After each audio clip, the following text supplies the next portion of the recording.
Selectmen to order. Please join me in the pledge of the flag. Oh. Okay. This is awkward. Okay. I pledge allegiance to the flag of the United States of America and to the republic for which it stands, one nation, under God, indivisible, with liberty and justice for all. Thank you. So first, I remind everyone that this meeting is being telecast and recorded on Channel 14, and remind any member of the public who wishes to make an audio or video recording of the open session to first notify me as chair, and I'll inform the public of the recording as required by the open meeting law. The whole meeting? Yes. Okay, thank you. So welcome. Thank you very much. We love being here. Appreciate it. It's wonderful to have everybody together. Did you want to say a little bit about how this came to be? Sure. On behalf of the Board of Selectmen, absolutely thrilled to be here to this, at this momentous occasion. First, really, of the joint meeting of the school committee and the Board of Selectmen, and just kind of want to mention that it came about at the first social for committees that was held by the Board of Selectmen at the Yacht Club. And you and I actually spoke and said, wow, we should put together a joint meeting, and then kind of roped Lori in at the absolute first possible minute. And it's just really so important that folks at home and watching on FCTV and the voters and property owners all see how closely we do work together. And this just kind of I think is part of that statement, because we do all the time, and it's just that people don't see all the behind the scenes. So thank you very much. Absolutely. So we have some people actually here today. So is there anyone here who would like to speak for public comment? Just observers? Okay. So we do have a really packed agenda. There's a lot of stuff on here, and we're going to try and keep on time. But I think my understanding is that we're going to approach some of the topics, see where there's real interest and maybe potential for follow-up in the future, to have another meeting and be a little bit more in depth. This is just sort of the overview. Right. So our first thing on the agenda is a presentation from the Carousel of Light. Oh, I didn't even see you. Sorry. Come on up. Thank you very much. Thanks for coming. Oh, sorry, I should have mentioned that Terry is enjoying sunny California, so I'm filling in. So Troy, we actually had you down for 15, but do you think you could do 10 since we're so overpacked? Is that all right? Yes. Okay. And Melissa? I'm just going to keep time this evening for the presentation and the items on our agenda, just in the effort of time for everyone this evening, because we seem to have a lot of things. We do, and we don't usually keep time, so. Not usually. So it's a new thing for us. So just to make everything fair, we're going to keep time. Thanks. All right. Thank you. Starts. Right now, go for it. All right. Thank you, Madam Vice Chair and Madam Chair and all members of the School Committee and Board of Selectmen. My name is Troy Clarkson. I'm the president of the Carousel of Light. It's a nonprofit corporation that has owned and operated this local work of art, a hand-carved carousel, with an amazing partnership with the school committee and the school administration. We have operated for the last 5 years on the grounds of the Mullen Hall property. Tonight we're here to discuss with you our plans, after much deliberation, for a permanent site for the carousel. Before I do that, though, I would like to introduce some other members of our board who are here supporting us tonight. Member of the Board of Directors and one of the original board members, along with myself and some others, Jim Bowen. Other members of our Board of Directors, Don McCarthy and Stan Terrell and Donna Buckley. And we have some amazing professional volunteers that have joined our effort as well. You can see seated to my right, our own Vanna White, holding the card. Local engineer Mike Borselli, who has prepared these plans, and local architect, who I'm sure you all know, Antonia Kenny, who's been engaged in the Falmouth community for a very long time. So we're here together as a team to present these plans to you. Just to give you a little background, we formed a task force with 2 members of the Board of Selectmen, Selectman Moran and Selectman English Braga, 2 members of the Board of Directors, myself and Jim Bowen, and Mike Kasparian from the Chamber of Commerce. We've been meeting for over a year and have really deliberated and looked at sites. We measured Town Hall Square and really looked at an abundance of sites. We came to the conclusion that this site that's before you on your plans is the best site for a permanent location for the Carousel of Light. We do operate as a nonprofit, and as you know, the meager profits that we do make, we turn over to the school department in the form of a donation every year. All of the board members are volunteers. We do pay staff in the summertime to run the operation, but it is, in every sense, a true nonprofit that benefits the community.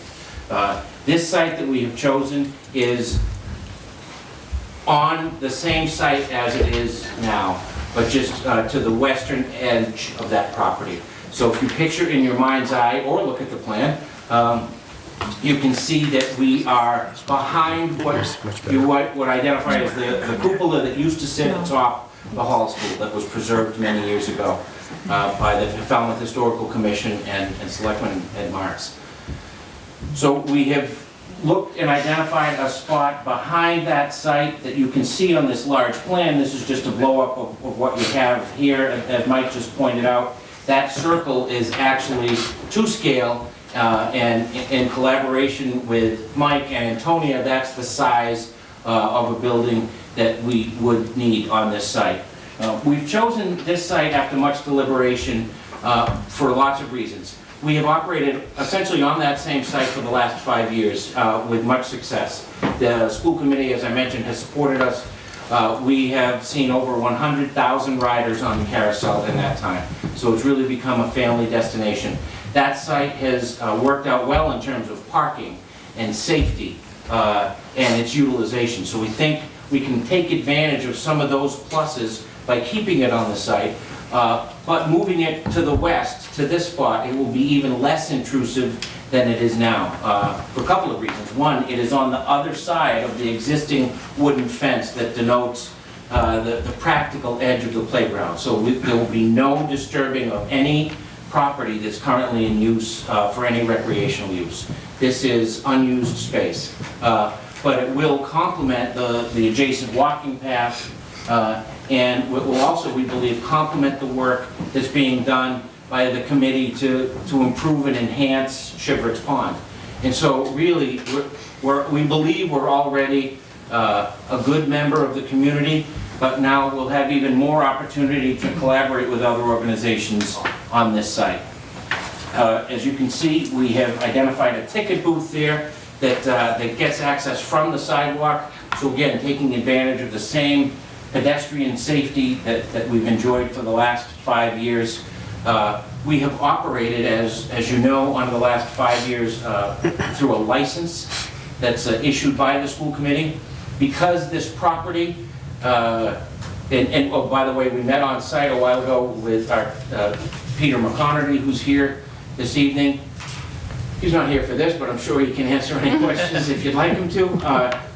And Mike has met on site with Jennifer McKay from the Conservation Commission to look at any potential wetlands issues that are on the site. So we've really spent more than a year doing our due diligence and really put together what we think is a solid and workable plan. What we would suggest tonight is that you approve the concept, and that will allow us to move forward with Frank Duffy and with both boards to then put together a license, an instrument through which we could obtain control of the property on a more long-term basis, so then we could look to build a building. The license as an instrument is something that has worked well.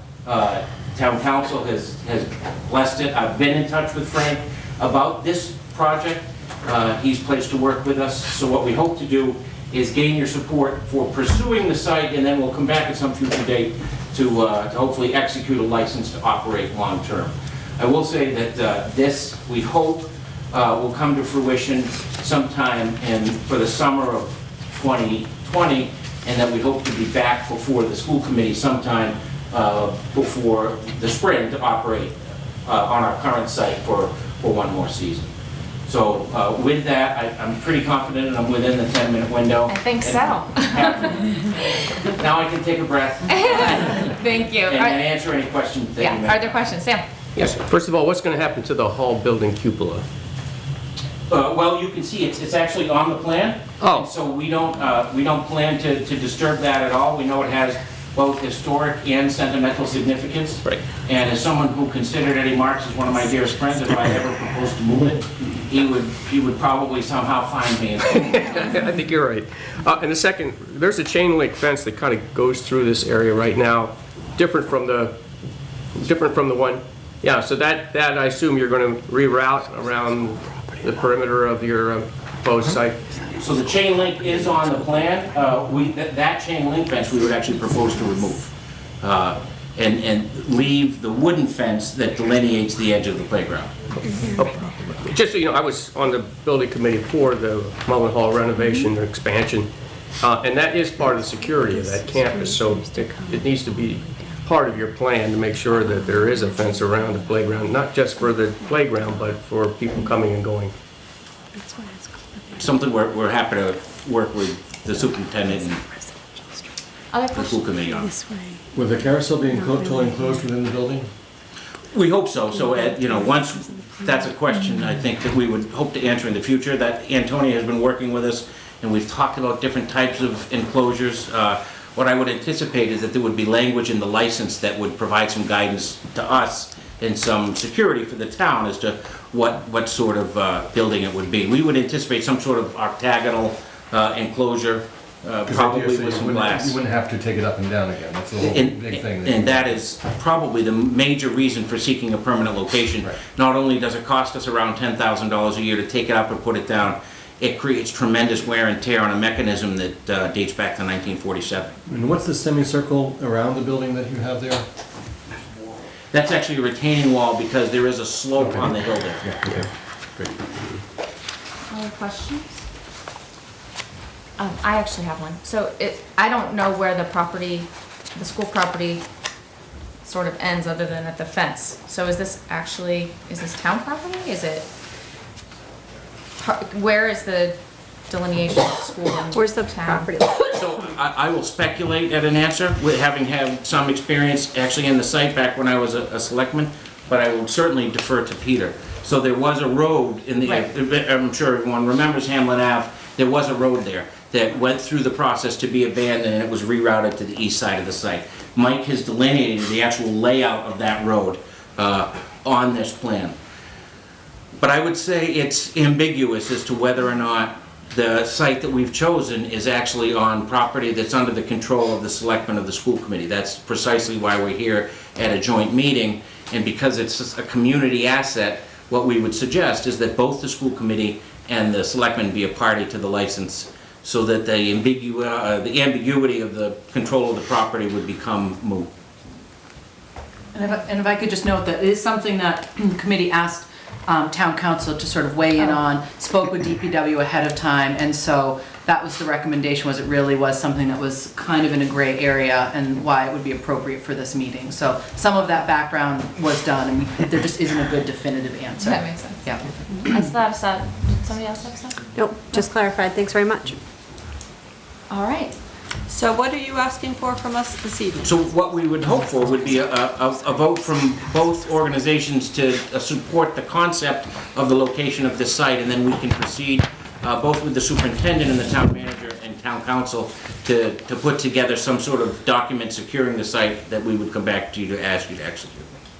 So the school committee cannot vote on it, because it's not on our agenda that we're gonna vote on it, and we hold really firm to that. So we can't actually vote on it. I think there's something to be said about the fact there wasn't a lot of concerns raised. I don't know, you can take that for what you will. I don't know how you want to proceed. Madam Chair, I think we should be taking under advisement also. Yeah. Yeah, we can, what we can do is each schedule another meeting fairly quickly, so they would have time to do the work that they're asking to proceed with this evening. That seems reasonable to me. Yeah, we have a meeting on Tuesday, next Tuesday, right? Yes, we do. Yeah. So if I can may I just clarify?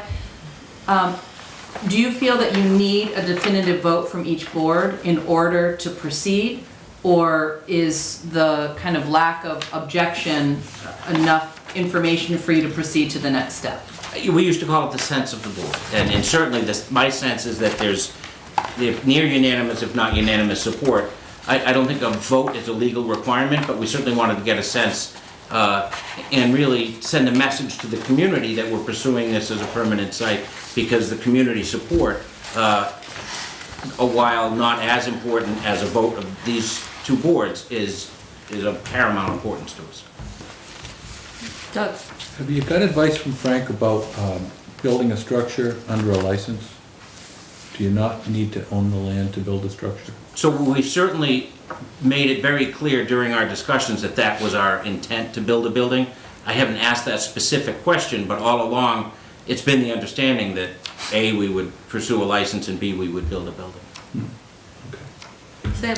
Yeah, I mean, I want to defer to the school department first, before I would support it, because it's obviously encroaching on the property that they have, and it's been fully used through many, many, many years.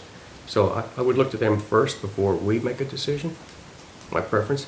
I think that it looks to me, I mean, typically the properties rights are defined at least from the center of the road, and that would clearly fall then on the school committee's jurisdiction, if you will. But we'll wait for Frank to weigh in on that. Sure. And certainly the chain link fence that you mentioned already delineates it as being school property. Yes.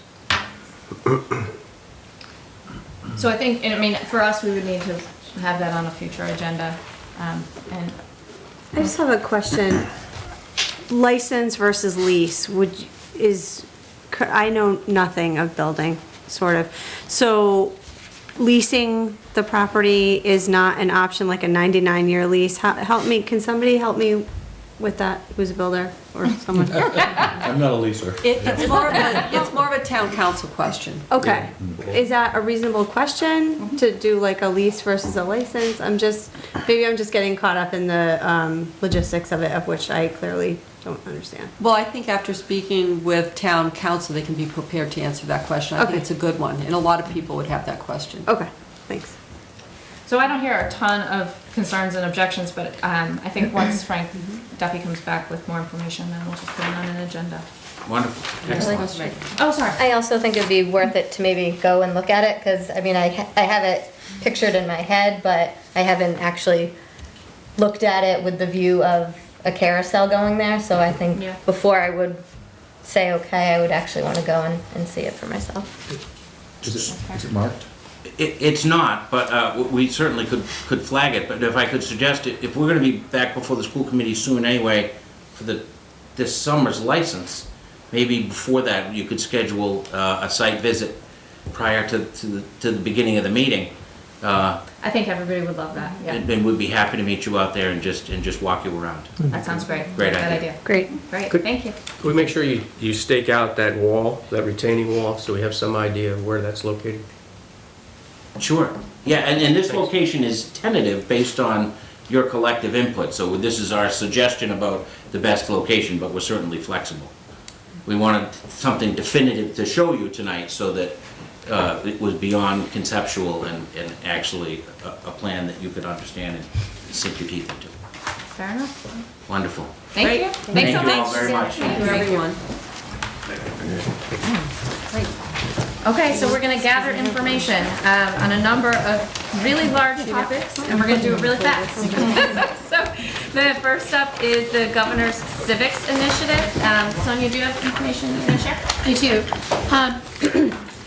Excuse me, so aligned with both the law that was approved in November as well as the reauthorized curriculum frameworks from the Department of Education that were approved last summer, we are engaged in a planning effort to change, in some cases, or elevate teaching and learning, and to renew partnerships that we have with the community. And in particular about the law is the amplification of how we attend to civics instruction.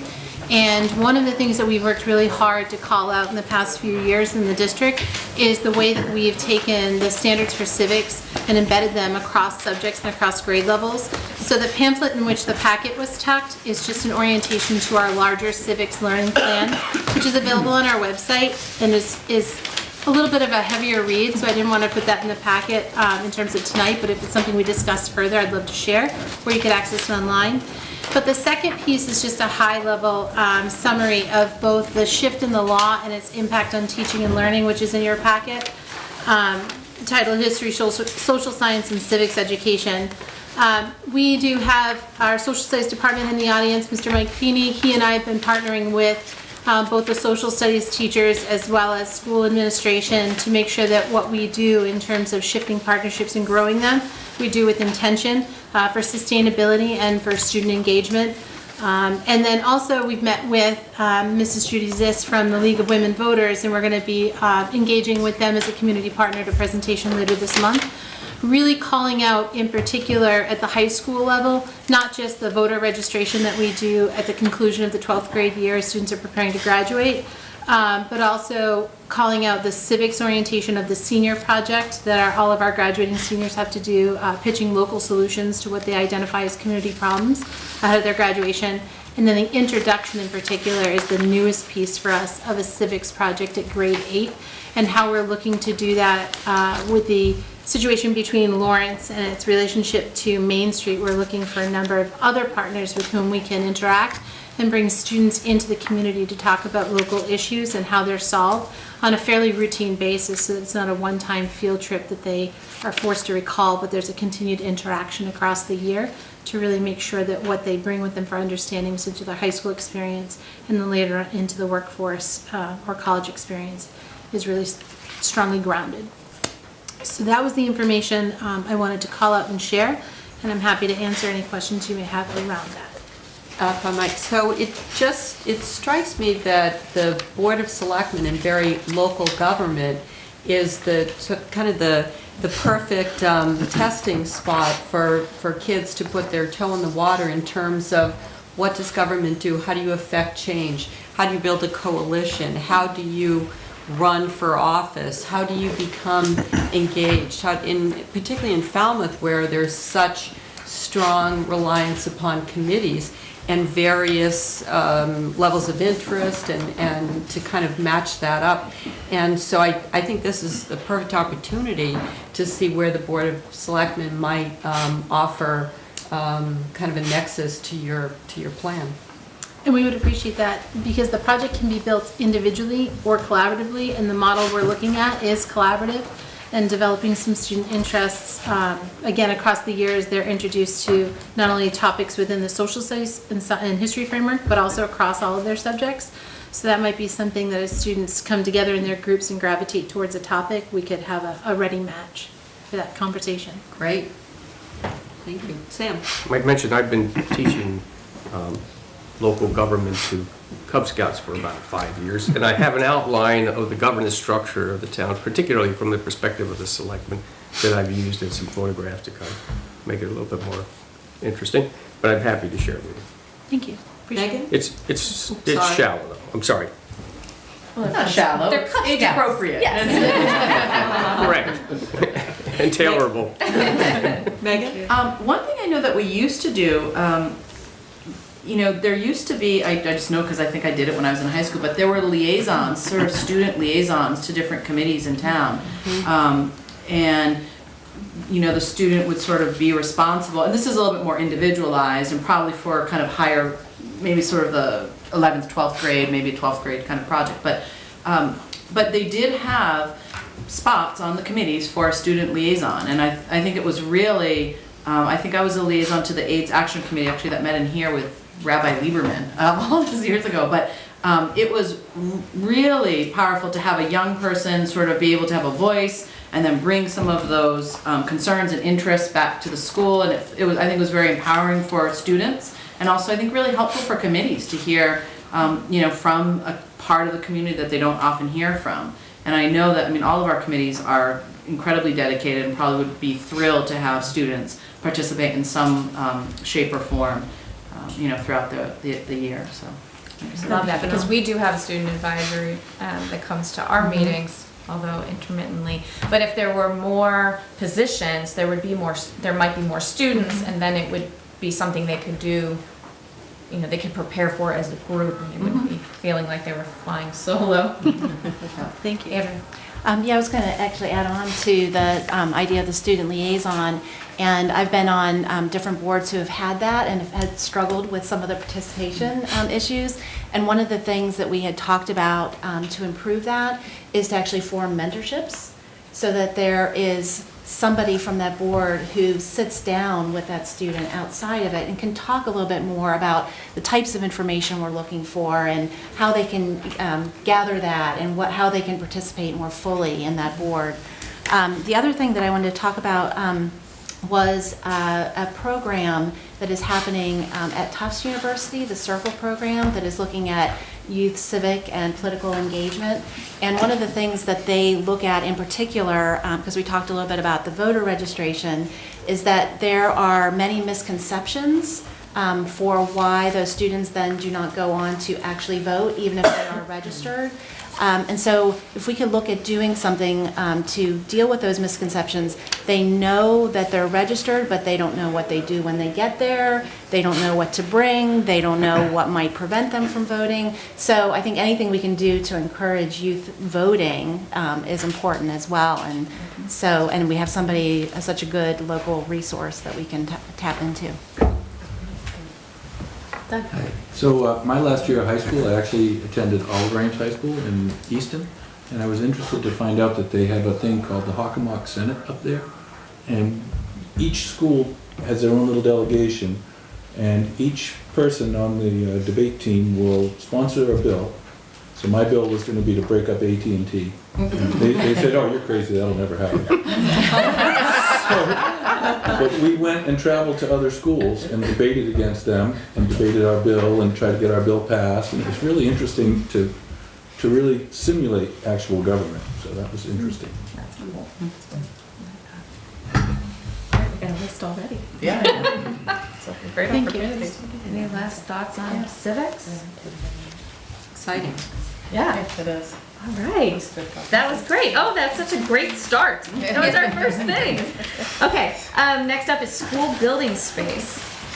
Yes. Lori. So, I wanted to add this to the agenda because since I've arrived, there's been some discussion here and there about our building space in the school system. And I wanted just to talk a little bit. We tried to put some topics on here that I'm sure you probably get some questions as well, that we do. And so, across the Cape, and we're going to talk a little bit later, there is some slight decline in enrollment over time, and we'll look at those numbers. But what's really happening in education is that as the needs of the students become greater, we need to have more space, we have more staff, and therefore we need, we have more staff, we need more space. And so as I was quite surprised when I walked through the buildings for the first time, is that we really don't have space in our buildings. In fact, we still have, in one of our schools, we still have reading teachers that are teaching in the hallways.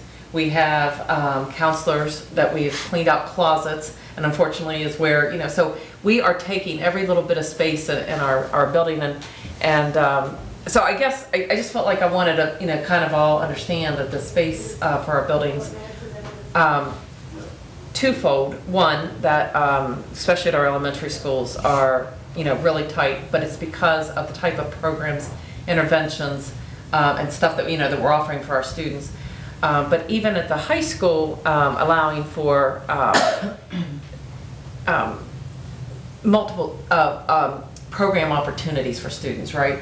Even if we have less students in the high school, we still want to make sure that Falmouth High School is offering, a plethora of programs that would be of interest to students. So we really don't have space. I guess I kind of, input. We are, and then to add to that, we are right now in the middle of discussing possibly moving some of our programs around just to gain space. So you may hear some conversations over the next couple of weeks, some proposals of some of our special programs moving around to different schools because we're trying to figure out the space issues. So you may be hearing that. I just thought that I'd give a little spill here that we're trying to, because of enrollment and programming, we are and balancing our programs, special programs across the 4 schools that we are making some changes to try to work out some space issues. So just trying to. Could you say one thing about? Could you just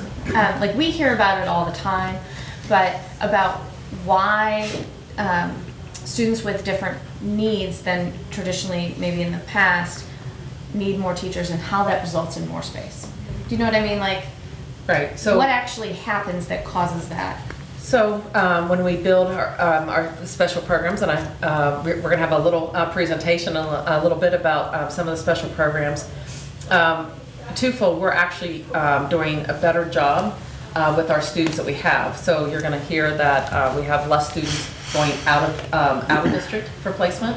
So we're increasing. So that does mean more staff to deal with. We also have staff for social emotional reasons. So we've increased the number of counselors and opportunities for students to just the social emotional learning, right? I mean that we want to make sure the well-rounded child. So we're looking at all aspects. So again, so that's staff when we address, but that's also space.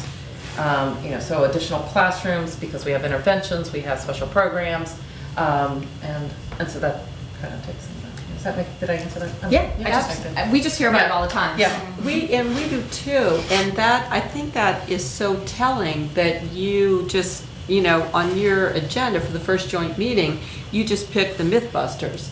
So, because I know as selectmen, we constantly get that, well, why is the budget this way? Why can't it be that way? And people just don't get, it's a question, why?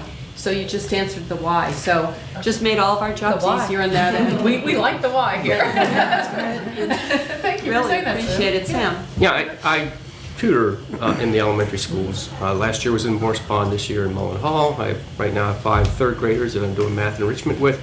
But I can't believe how many times people try to come into the space that I've been given because they want to do, special reading remediation or math remediation or whatever. So I can tell, and that was true at Morse Pond as well. I mean, and they even partitioned up because there was a whole classroom that was sort of set aside for those kinds of activities. But it had partitions in it, so I frequently worked in the same classroom as another teacher who was doing remediation in some other subject area. So I can personally attest to the fact that because of the need for differentiating the instruction for different students, and I'm absolutely amazed at how well our district is doing. And I was on the school committee for 16 years, as you know, but the effectiveness of our staff right now is pretty impressive because we have, according to our census statistics, about 33% of the people who are financially challenged and 8% live at or below poverty level. And for us to be able to be a level 1 high school and junior high school, it's really remarkable because parents under those kind of stresses cannot invest in their children to the degree that affluent middle class parents can. And so we are essentially making up for that home environment or the lack of a good academically reinforcing home environment and getting kids up to achievement level. And let me just finish because I was talking with one of the staff here, and they were pointing out that, you would take the MCAS, our students take it. There's an objective test. It's third party. It's not administered by students, by teachers. And then they take also some international tests. And if you look at the scores, not only are we in a level 1 school at the high school level in Massachusetts, but we rank well up internationally. And somebody said, as an analogy, if we were a country, Falmouth, we would probably be 5th in the world in the terms of the quality of public education that we offer our students. And I think it's because of this differentiated structure, that intervention of trying to keep students on pace so they don't fall behind, lose self-confidence, so they lose the motivation to try harder. And I just want to congratulate the staff because I think really it's impressive. It really is impressive. And I'm a retired teacher. And I know what the challenge is. Well, thank you. I have been quite impressed with Falmouth and the quality of our schools since I've arrived, and we certainly want to keep that going. That's a priority. Thank you, Sam, for saying that. Do you have extra space in this building? So I'm happy to do tours when the meeting concludes. But no, we don't have any office or actually extra conference rooms or anything in this building for it yet. Would you like to live in?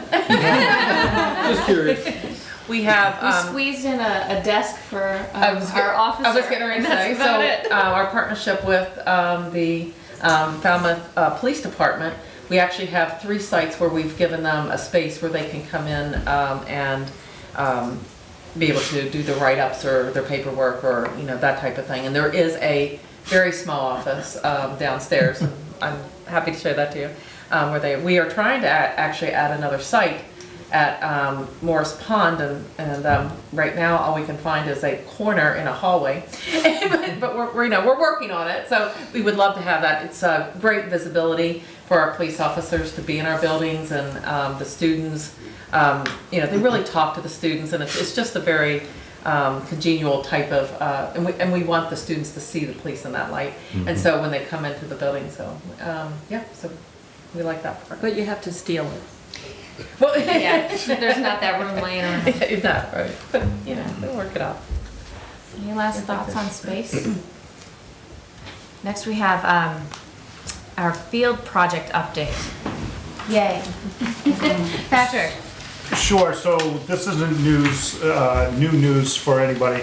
We have the groundbreaking on March 7th. The project is underway. We have the engineering firm, design firm CDM, the general contractor is Green Acres, United Concrete is providing the restroom concession stand. We've been meeting regularly for the past month or so, and now that groundbreaking has happened, we'll be meeting every 2 weeks, I believe is our schedule. The project will be completed by mid-July, on time and under budget. We're gonna stick with that for sure. Any thoughts? If I could, since I'm on the advisory committee, I could just simply say that I know we had some bumps early on, some bad advice, quite honestly, from consultants, but I have to say I'm very much impressed with the new person that's been assigned. She is top notch. She's on top of all of the details, and it really is. Bill, you've been there, so you can probably see the same thing I'm seeing. Yes. But I feel very confident in CDM Smith's ability to manage this project now, after kind of. She's had a great relationship with Green Acres, and we're obviously going to see that unfold within the next month or so. And I'm anxious to see it start to finish. I think it'll be a great project, and I think it'll be well done.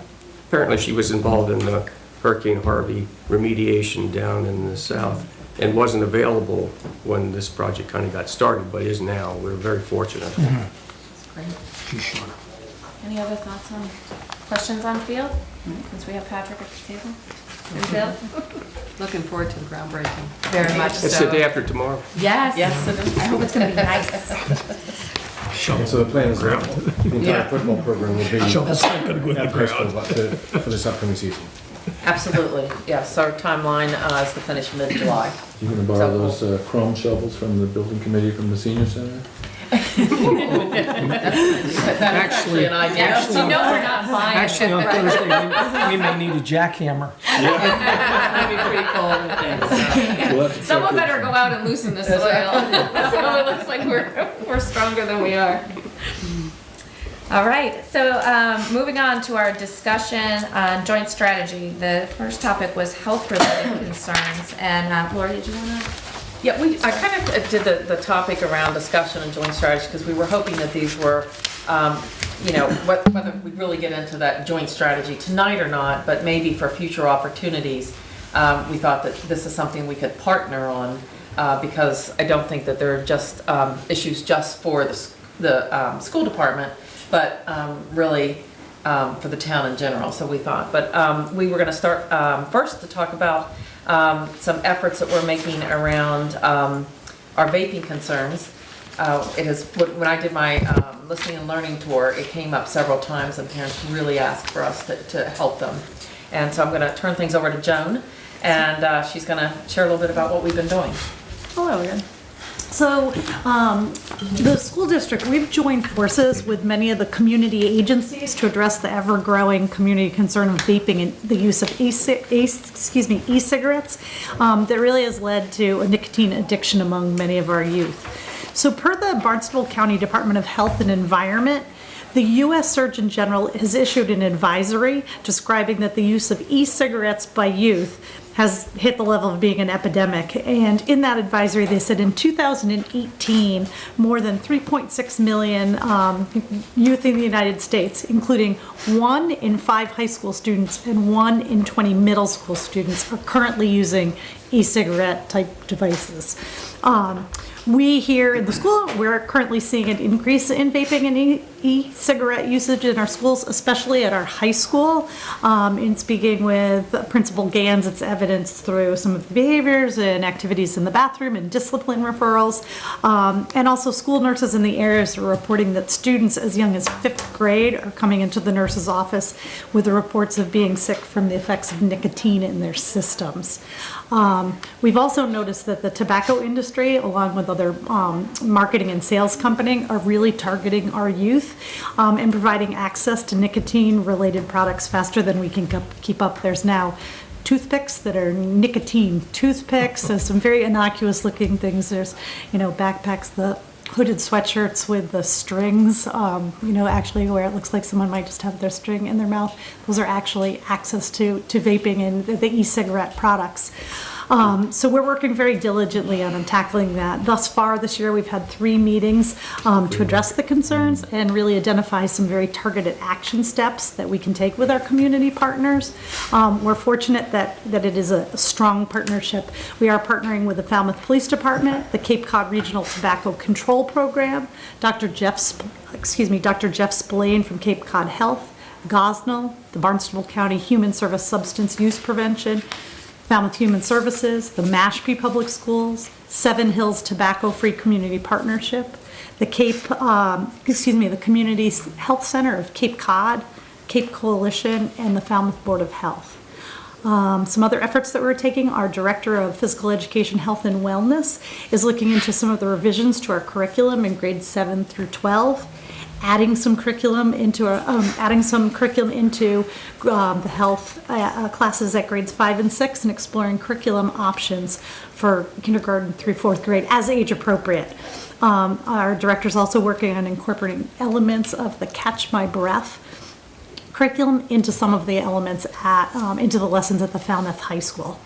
You have the flyers here in your packets, but we are offering 3 community forums on e-cigarettes and vapes, what you need to know. It's going to be presented by Dr. Spillane, Marissa Vitale, the program manager from the Southeast Tobacco Free Community Partnership at the Seven Hills Foundation, and Cheryl Bolai, our Falmouth Public Schools nurse coordinator. So you can see when they are, but they are being held at 6:30, March 11th, Morse Pond, March 19th at Lawrence, and April 1st at Falmouth High School. So, as Lori had mentioned, as this epidemic is far-reaching beyond the walls of our school, we invite all of you to attend any one of the 3 community forums. Also, anyone's welcome to join as a committee member. We do meet monthly. And also just be a community partner in our quest to tackle this significant community concern that we've identified. Thanks, Joe. It's really cutting-edge stuff. I mean, Lori and I spoke about this being one of the important topics for the joint meeting, and I've as an assembly member, I've heard the Barnstable County's outreach program, and a lot of it is, parents just aren't even familiar because it's sort of an up-and-coming phenomenon, and there's so many, as you mentioned, so many different forms, and the health risks, all of the progress that took years to make in terms of smoking, it's now stumbled because of this heightened risk and the attractive packaging, the sort of, coolness factor, that kind of thing. So it's really, I think, commendable that you're taking it on and getting the education out there, and much appreciated. Any other? Doug? Sounds like another lawsuit coming up. Yeah. We've got enough people for a class action lawsuit here. Yeah. I have a question.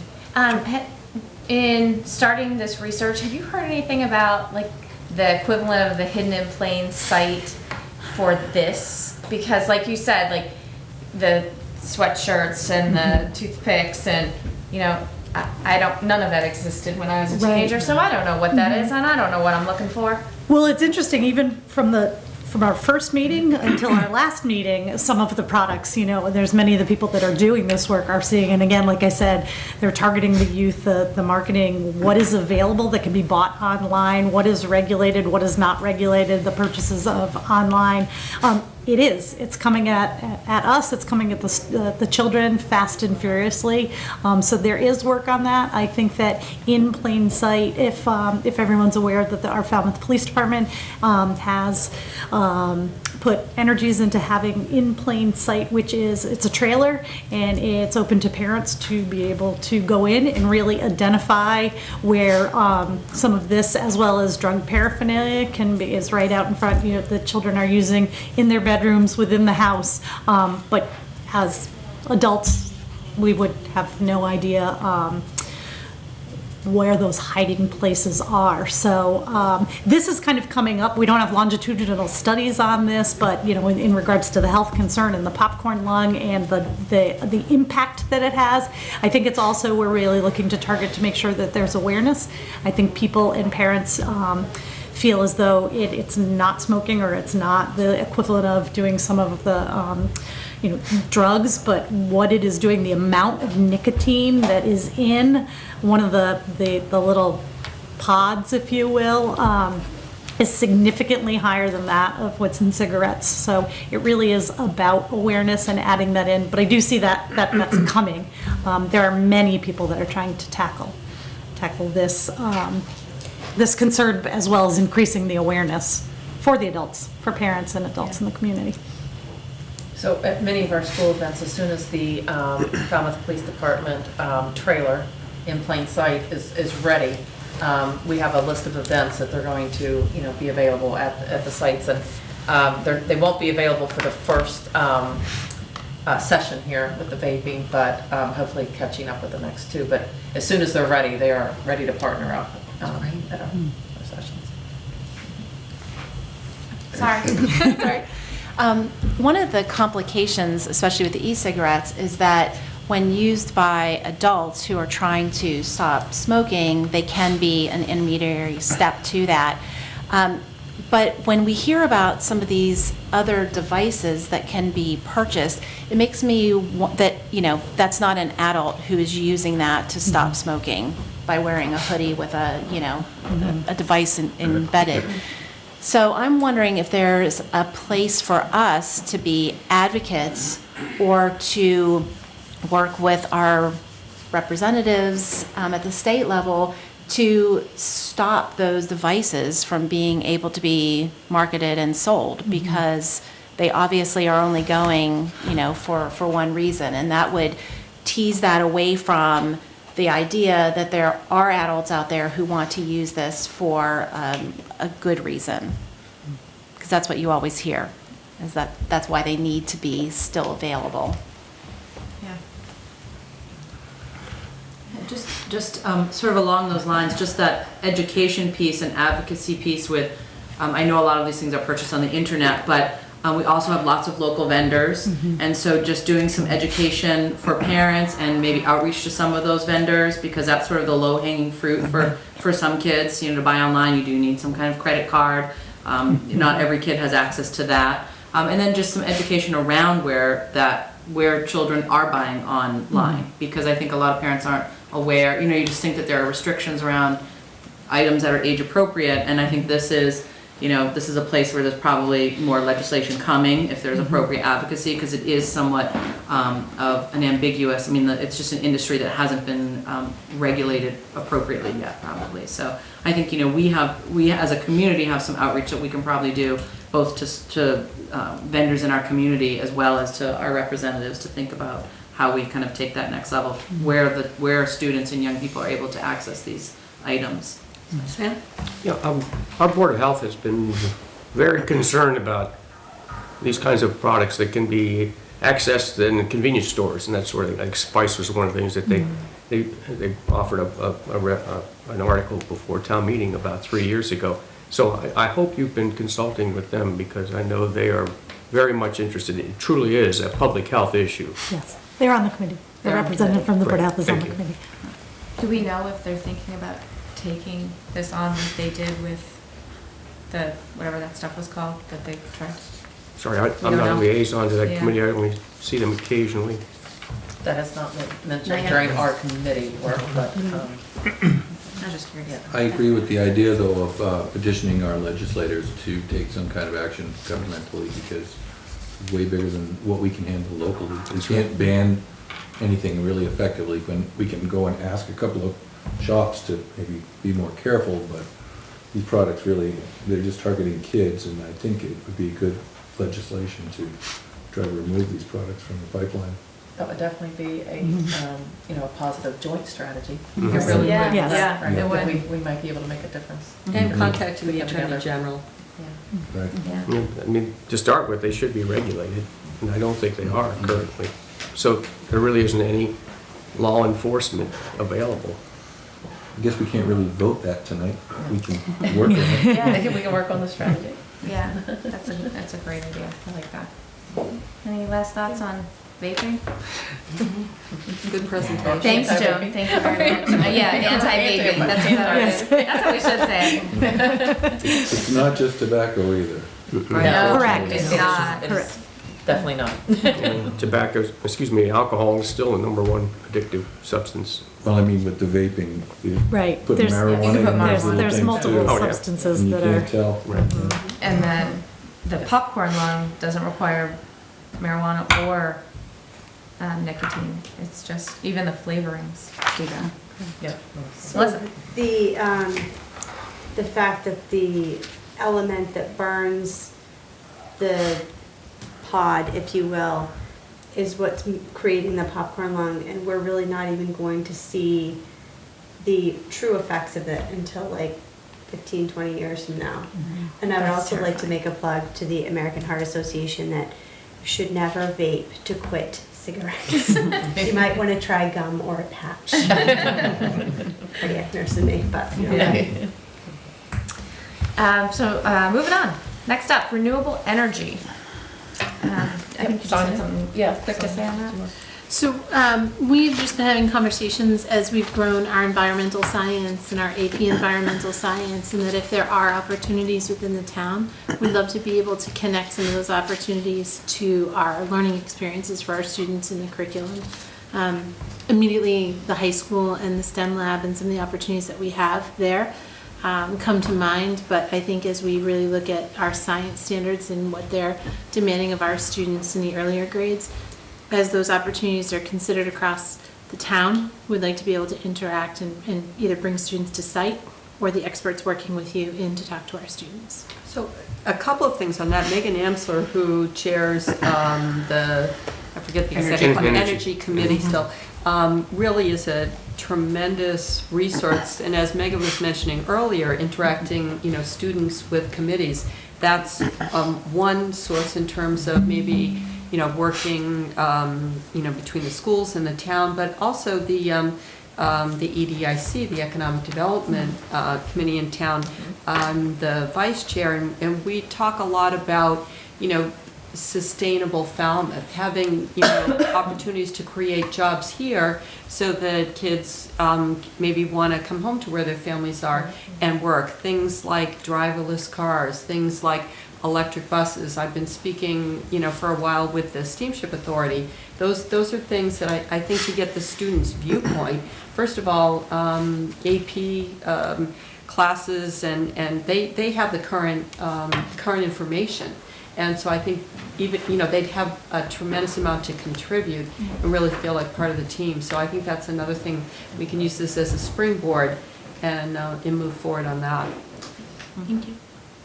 So EDIC and the Energy Committee, any other thoughts on getting our kids? Yeah. The town has made quite an investment in improving the efficiency of its heating systems, including the schools. True. And Town Hall now is actually going to be using mini splits, which is a more advanced technology to gain a higher efficiency.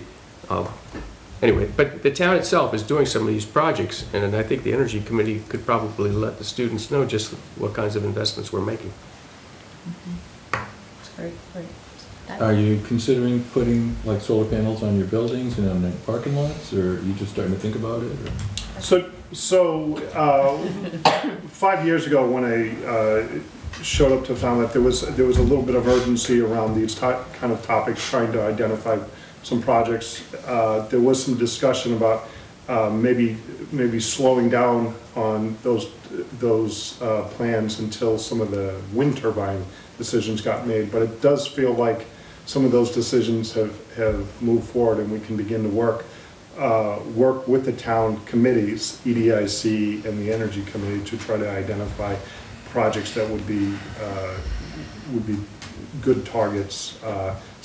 We do also understand some of the state and federal monies, credits, energy credits, that kind of stuff have kind of faded away a little bit. So timing is always an issue, but coming up with a long-term plan on this is something that we'd love to do. Yeah. In my own research on doing it on buildings, I found that the companies that come in and put the panels up for free don't give you much back. Right. And I'm not sure exactly what deal was worked out with EDIC at the dump, the old dump there, but I think that's similar to that type of arrangement. But if you had some money to buy your own panels and get 100% of the value of the electricity, then it's a better end result, but it's an investment. Yeah. And you need a good roof. Also, we would definitely need a joint strategy for Great, the investment. great resource is Cape Light Compact. Yep, absolutely. We use that a lot. Great.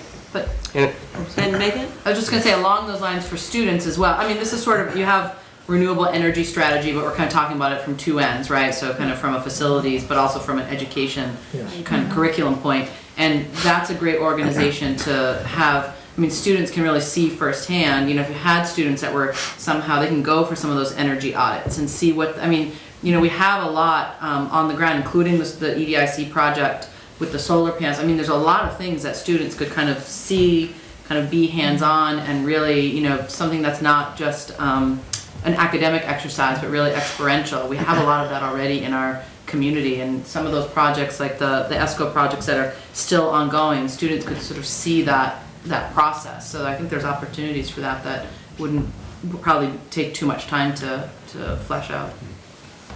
Sam? I mean, it's not a bad idea to think about partnering with the Volk School too, because they've done a lot of actually building out of their own facilities, and they look for opportunities like this to kind of give their students the experience of doing some of these projects. So you might find that there's some readily available labor there, inexpensive labor. May I just interject? Sorry. No problem. This is not normally viewed as directly on point for energy, however, it is. We have a new water filtration facility, which the town recently completed, and I know some of the school classes have already begun some tours of that facility. There is an energy saving element with that. It is a state-of-the-art facility. It's actually unlike anything else in the Commonwealth, and it's been the recipient of 3 awards already, 2 regional awards and 1 national award for innovation, and it's a fully automated plant as well, which has a number of benefits in terms of operating costs. So that's the energy element, but it's also a fascinating piece of information, particularly for those that are living on the Cape in a single source aquifer. It's really the finest facility, not only on the Cape, but we're beginning to have folks knock on our doors from throughout the Commonwealth and New England because of the innovation of that $46.5 million plant that was funded here by the residents, and a lot of planning, design, thought on the part of selectmen and others went into the process. So it's something that I would encourage be considered because it also has an energy element, but in a broader way for your STEM students. I think they would find it very fascinating. There's a lot of biology and science involved in that as well, and the product comes out in their home tap. So it's hard to beat. Great, they go, I want to go. It's very cool. That's what I'm thinking. Yes. For sure. John, you had something? Yeah, actually, with my own company, I'm actually the point person for our property of a program called Green Path. And I've been fortunate enough to be on conference calls monthly with folks at Yellowstone Park, Kennedy Space Center, and I'll absolutely use some of the audit tools that we have that gets down into the real micro of some of the programs that you're doing, down to recyclable materials and in cups and things of that nature.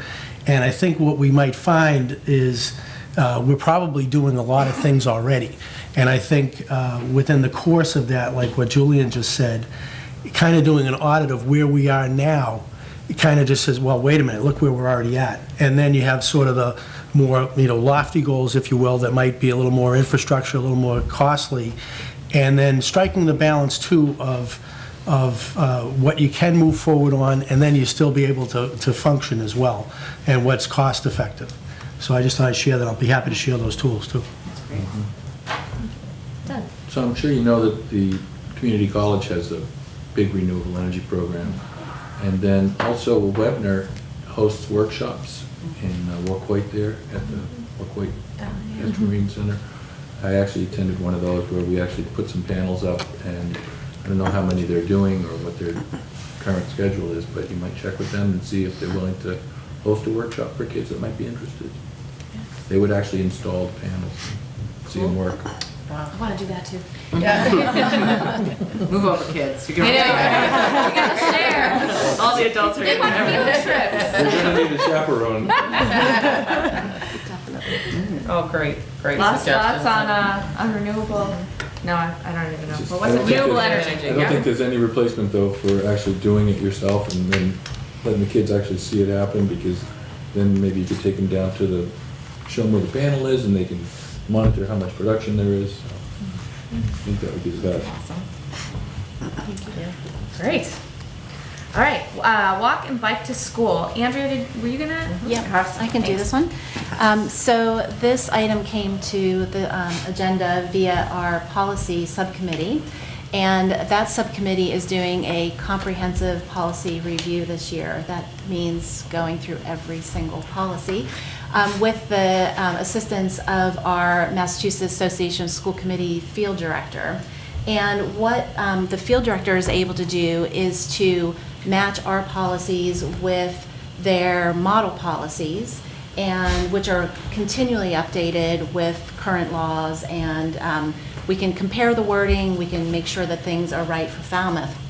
And as we recently got to a section on transportation, we sort of had a side conversation about walking and biking to school, because that was part of the breakdown in terms of distances from a school and what we're legally responsible for as a school district. And the side discussion was really about us wanting to encourage walking and biking to school, because it also helps to meet some of our health and wellness goals, especially related to physical activity. And so we realize, though, that in order to do that, we're going to need to make sure that we have very safe routes to school. And that is where we saw the intersection with the Board of Selectmen to say, what does the town need to do? What are initiatives that may already be in the works? And how can we both further that goal together? So we wanted to bring that forward for discussion. Megan. I would just say the first thing that comes to mind, you probably have had some of these discussions, but Bikeways has focused a lot on this issue, and the Bikeways Committee, and obviously they have the bike, they sort of do the bike to school, but they have some state folks that come down from DOT that's all really, that's their focus, is getting kids to walk and bike to school. And those individuals have a ton of programming and some great ideas. They have some tools to help organize, just kind of, they're event oriented, but then they're also kind of broader, looking at some of the questions you're talking about. When you look at a community, what are some of those routes that are safe? So that might be a good resource. I know Bikeways has really looked at that issue for a long time, and they have a couple of key people who have spent a lot of time thinking about exactly what you're talking about, kind of, just the logistics of it. So that might be a good collaboration to sort of tap their institutional knowledge about what they've done so far, and what tools might be available. And you hit the ground running because they've already done all that, lots of that research. And then I ran into Jim Marshall today, and he's really pleased with the way the Route 28 Development Committee is working. They've already, according, from his perspective, they've gone a long way already. So, and of course, there are biking and walking focuses on that entire development. So that's one thing, and I think it's just one example of, and Peter can certainly speak to this, or most people who speak to Peter are already aware, that the town is very open to working with folks in terms of, you know, specific issues that come up or suggestions about safety or you know, facilitating transportation concerns.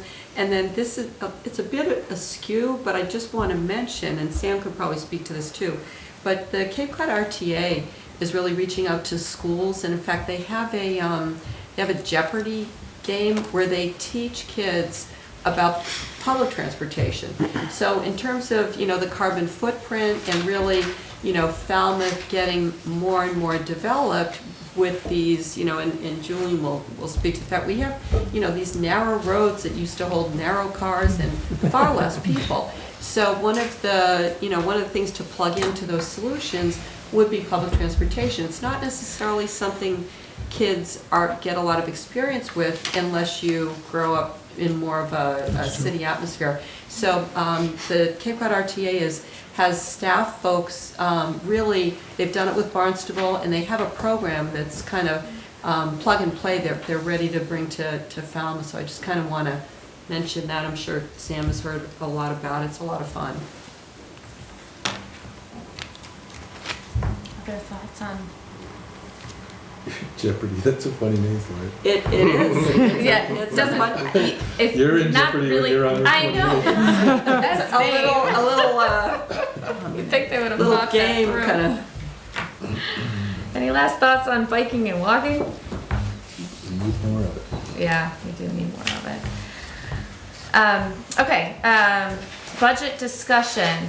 The first item up was the anticipated future capital needs. Patrick, do you have The answer is yes, we do have anticipated capital needs. So I do have to compliment, I'm going to embarrass her a little bit, Jennifer. The work that we've been doing over the past few years around capital investments has been really very, very positive.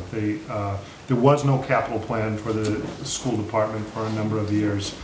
We've built up I feel confident in a 5-year capital plan. 10-year is always a little, what's coming down the road kind of thing. The requests that we've been receiving of approximately $1 million a year have been extremely helpful. The challenge is the real need is probably closer to $2 million a year. You know, when you really start to think about everything that you want to do, and we're going to speak about that a little bit later. But we're making great progress with some of our boiler replacement work across the district, sort of always a priority, especially in the winter, and then moving on to some of the roof work and a lot of other things, obviously. Yeah, there's a lot of need to keep putting money into the school's capital maintenance sometimes new eyes are really helpful when Dr. Doerr mentioned, so what are we focused on? And I sort of ran off a list of things. She goes, okay, those are all maintenance projects. Are there any sort of proactive capital projects? And it's like, no, these are all maintenance projects. So. But we have a lot of buildings, so yeah. we have a lot of maintenance. We do. If there's any specific questions, Sam? No, and I might mention on the energy conservation front, I mean, the school buildings are by far and away the biggest footprints in terms of the town-owned facilities. So it's wise to focus there in terms of energy conservation. I mean, John Boriari was on a committee that was looking at the entire town, and he informed me of that, and that's quite a few years, 4 years ago. But, you know, we certainly have to be thinking about how much energy is consumed by the school buildings, because they are the largest footprint buildings in the town. so by the end of this summer, we'll have current boilers or relatively new boilers in all of our school Excellent. districts. now there's univents and controls and things like that that need to be done too, but, yeah. Thermostat. Yeah. Yeah. 900 degrees. It is quite warm in here. I know why you sat us over here. The hot seat. This is actually relatively cool compared to what it usually feels like. And I said in our schools. We do have a fancy way of getting some air, and we could actually open that window. Though it does take two people. It takes two people to open the window. Otherwise it's gonna take your arm I think we should suffer. It's impetus to finish on time. So to tie back to the civics lesson, my civics instruction Falmouth started as the representative to the school committee, and it was always hot in here. As a 16-year-old trying to live through these meetings, it was this hot, and I can believe it still can't be changed. They can be a It's probably the same boiler. But I know money's going to the schools as opposed to administration buildings, so that's Yes. probably Always, fine. always. As We we did have it for you like so you can tables that reminisce are, then. taped together and not enough good chairs, but it's all about the kids, so we make do. It is all about Well, does the previous agenda item on school building space relate to this issue? We're gonna mention it, we're gonna mention that a little bit around furniture. yeah, that's now for you. No, well, Oh, is that in cap, you wanna talk Oh, about I it thought now in that- capital No, needs? yeah, if you want to. Now we're on Oh, I the edge thought of we our were talking about seats. that. I know, now it's Yeah. exciting. Right. We can still do it You wanna now talk even if it's anything not, about let's that? just do it. Go ahead. so, okay, so one of the findings from the superintendent's introduction to the district has been, in sort of conversation pieces is around the need for furniture replacement in our schools. The only way schools tend to get new furniture is when you build a new school, right? And so the high school to some extent and Mullen Hall to a great extent sort of has the most current furniture, but there's no method of funding furniture replacement. So just at a very general level, trying to add that in on an ongoing basis is going to grab another chunk of money from the overall capital requests that were allocated. So those are some of the things. Furniture requests are some of the things, and safety and security issues are things that we all are kind of new findings over the last number of years that are on this school department that are above and beyond the boilers and the controls and the univents and the roof systems or the window systems, those types of things. So that's new information. And then the discussion around what does new furniture mean when you think about trying to modernize your instructional delivery. And that what we're really talking about here is making sure that kids understand how to work in a collaborative environment. And so the old idea of sort of rows of classes, rows of desks is outdated, bluntly. And we need to begin to think about finding other ways to present information. That means technology, but that also means furniture. That's better than needing additions on buildings. Correct. Yeah. Yes. We're trying to stay away from that. Good. Yeah. And no modulars. Right. No one likes that. If they're not temporary. Yeah. Right. No, see, they never are. They No, never people are. put them and it ends up being permanent. Right. Any other capital needs, thoughts on capital? I think the roofs are always a priority Yeah. because everything else goes bad after the roof goes Yeah. bad. Yeah. Yeah, absolutely. I hope those are somewhat up to date. So far? The 5-year plan has We- roofs in it. yes, the boilers were what do you worry about first? The boilers were the first things I worried about. We do maintenance of our roofs, so if there's, the head custodians know, if there's ever any leaks, they have the authority to call the roofer and get something on. Just this weekend, a roof cap, yes, a cap blew off and cut open a roof. We had a roofer right on it, so we do maintain our roofs really well, but they are dated. Yeah, that's what I was thinking about, more of the lifetime of it, not the. Yeah, absolutely. Jennifer? Yes, I just wanted to mention that when I presented the capital facilities plan to the Board of Selectmen, where we have the senior center, we also have $8 million in that capital facility plan using debt drop-off for roof replacement for the schools. Mhm. So that is in the plan. We have been talking about it, how we want to, we can't, appropriate $8 million right away and get all that done. So we're talking about how to phase it, with the money, and how we might want to be a debt exclusion that's on the capital facility plan, but how we want to phase that in the vote, going to the community for a vote. But we have been talking about that. Now, would that be something that would make sense in terms of planning, looking at energy issues, if you were going to incorporate solar? Yeah, if you're doing a roof replacement, they'll look at the school and they'll see, really they'll study it and where the sun is coming in, as if where the building is situated, does it optimize, the sun for replacement. I think on the energy front, and I think we did mention this, you have seen I've seen them in schools where you have the parking, or actually canyons, Yes. we have that. People have been looking at that, but we did start discussing that. But I think that would be part of the due diligence when we look at roof replacement and how we want to phase that in. I think the thing is, on that, all you have to do is make sure you're not putting solar panels on a roof that's not relatively new. Exactly. For a debt exclusion, it's much better to go for the roof than just the furniture.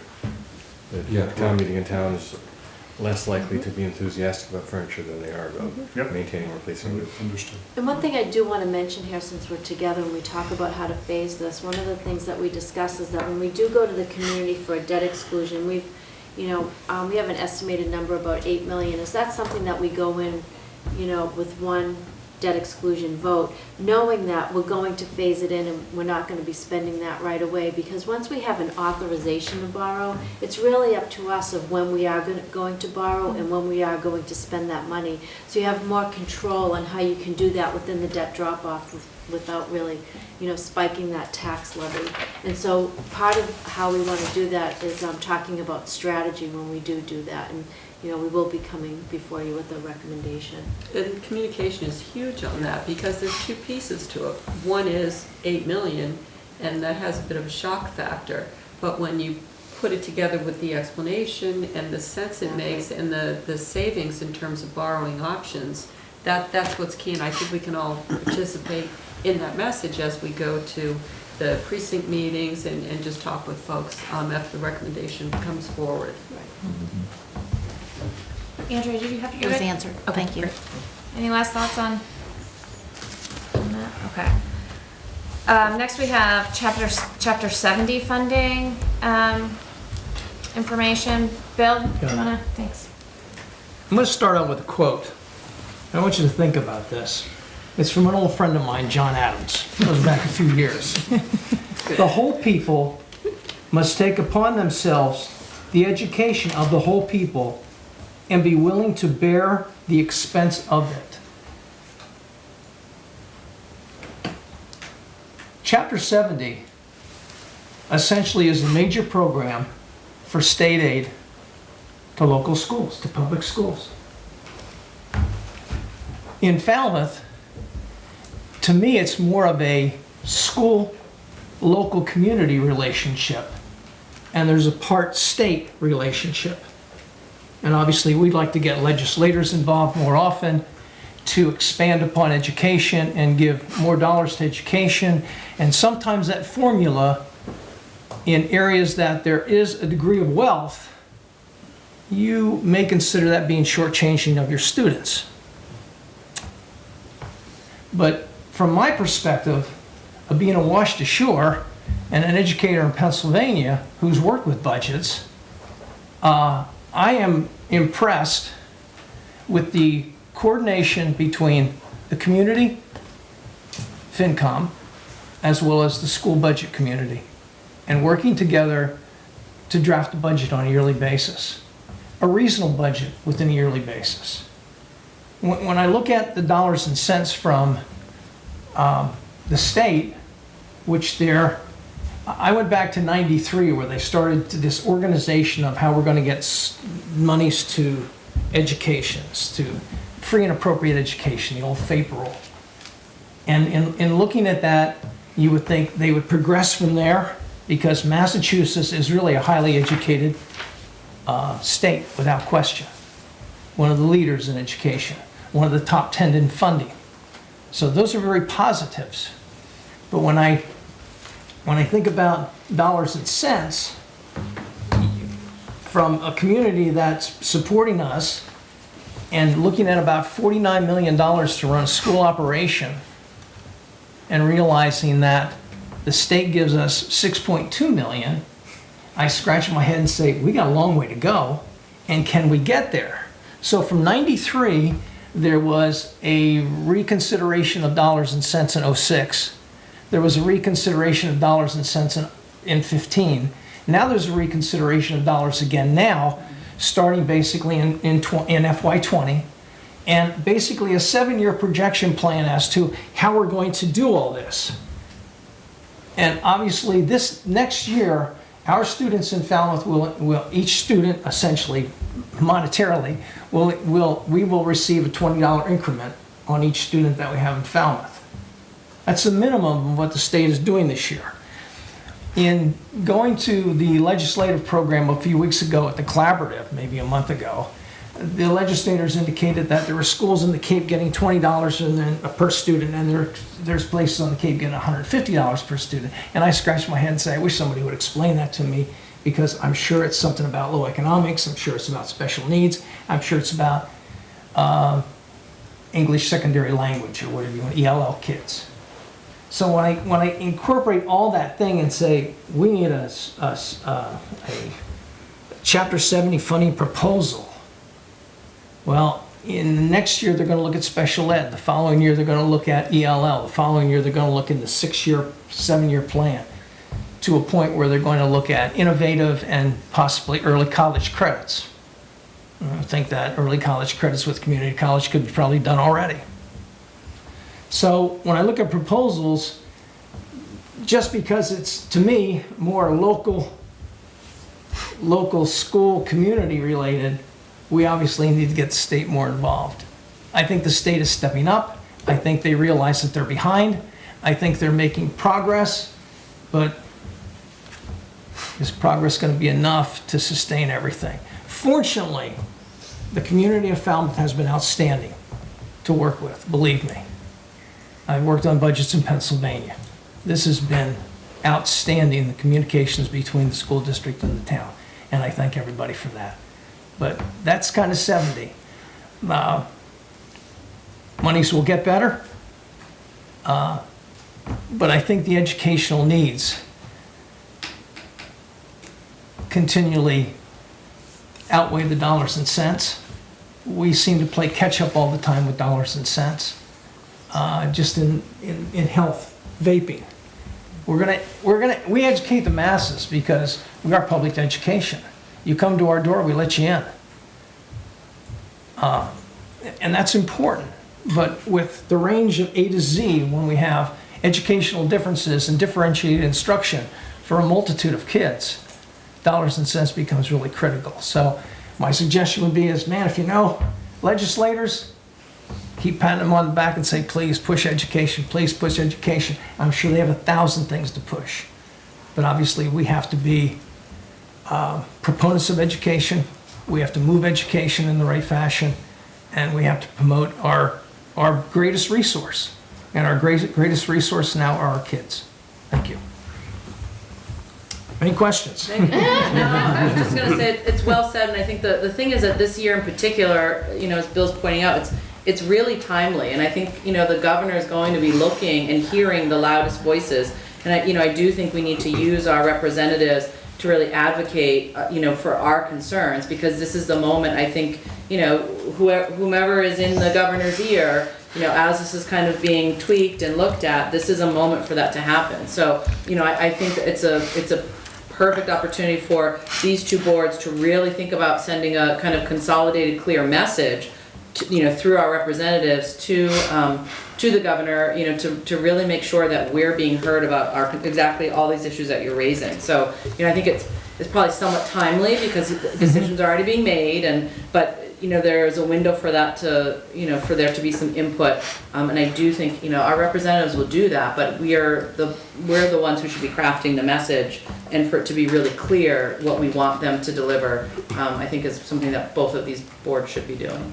Sam? Yeah, I think it was 2002, I'm struggling to remember the exact date, but I was actually the chair of the school committee at the time.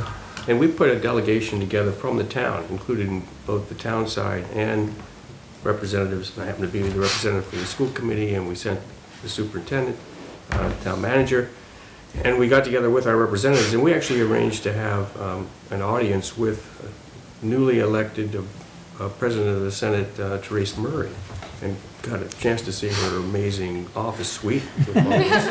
It's incredible. It's antique after antique, and her aides will literally go through and give you a historic tour. But I mean, I think that actually is a good strategy, because most of the time, if you push hard enough and you get your state reps, including your senator, together, you can get an audience. Now, will it make any difference? I think it actually did, because Therese Murray figured out that she could use payment in lieu of taxes as a way of bringing some additional funds. And it was just after we got the money clawed back from the Chapter 70 program. It was as a result of a judicial decision that said, state, you've got to take care of those kids in those urban schools more, because they don't have the ability to raise their taxes. And so the burden got shifted over to those of us that have larger cumulative assessed valuations in our properties, and they clawed back money from us during the school year. And so we went to her and said, you got to try to find some way to help us. And she did. She found out that there are properties that the state owns, and they weren't paying taxes on it, and so they came up with this program. So I think it's worth it to go as a group and appeal to our legislators all the way up to the top, because frequently, our local, people are tired of listening to them coming and advocating. But if you can go as a delegation, I think you make a more of an impact, or at least you have a better chance.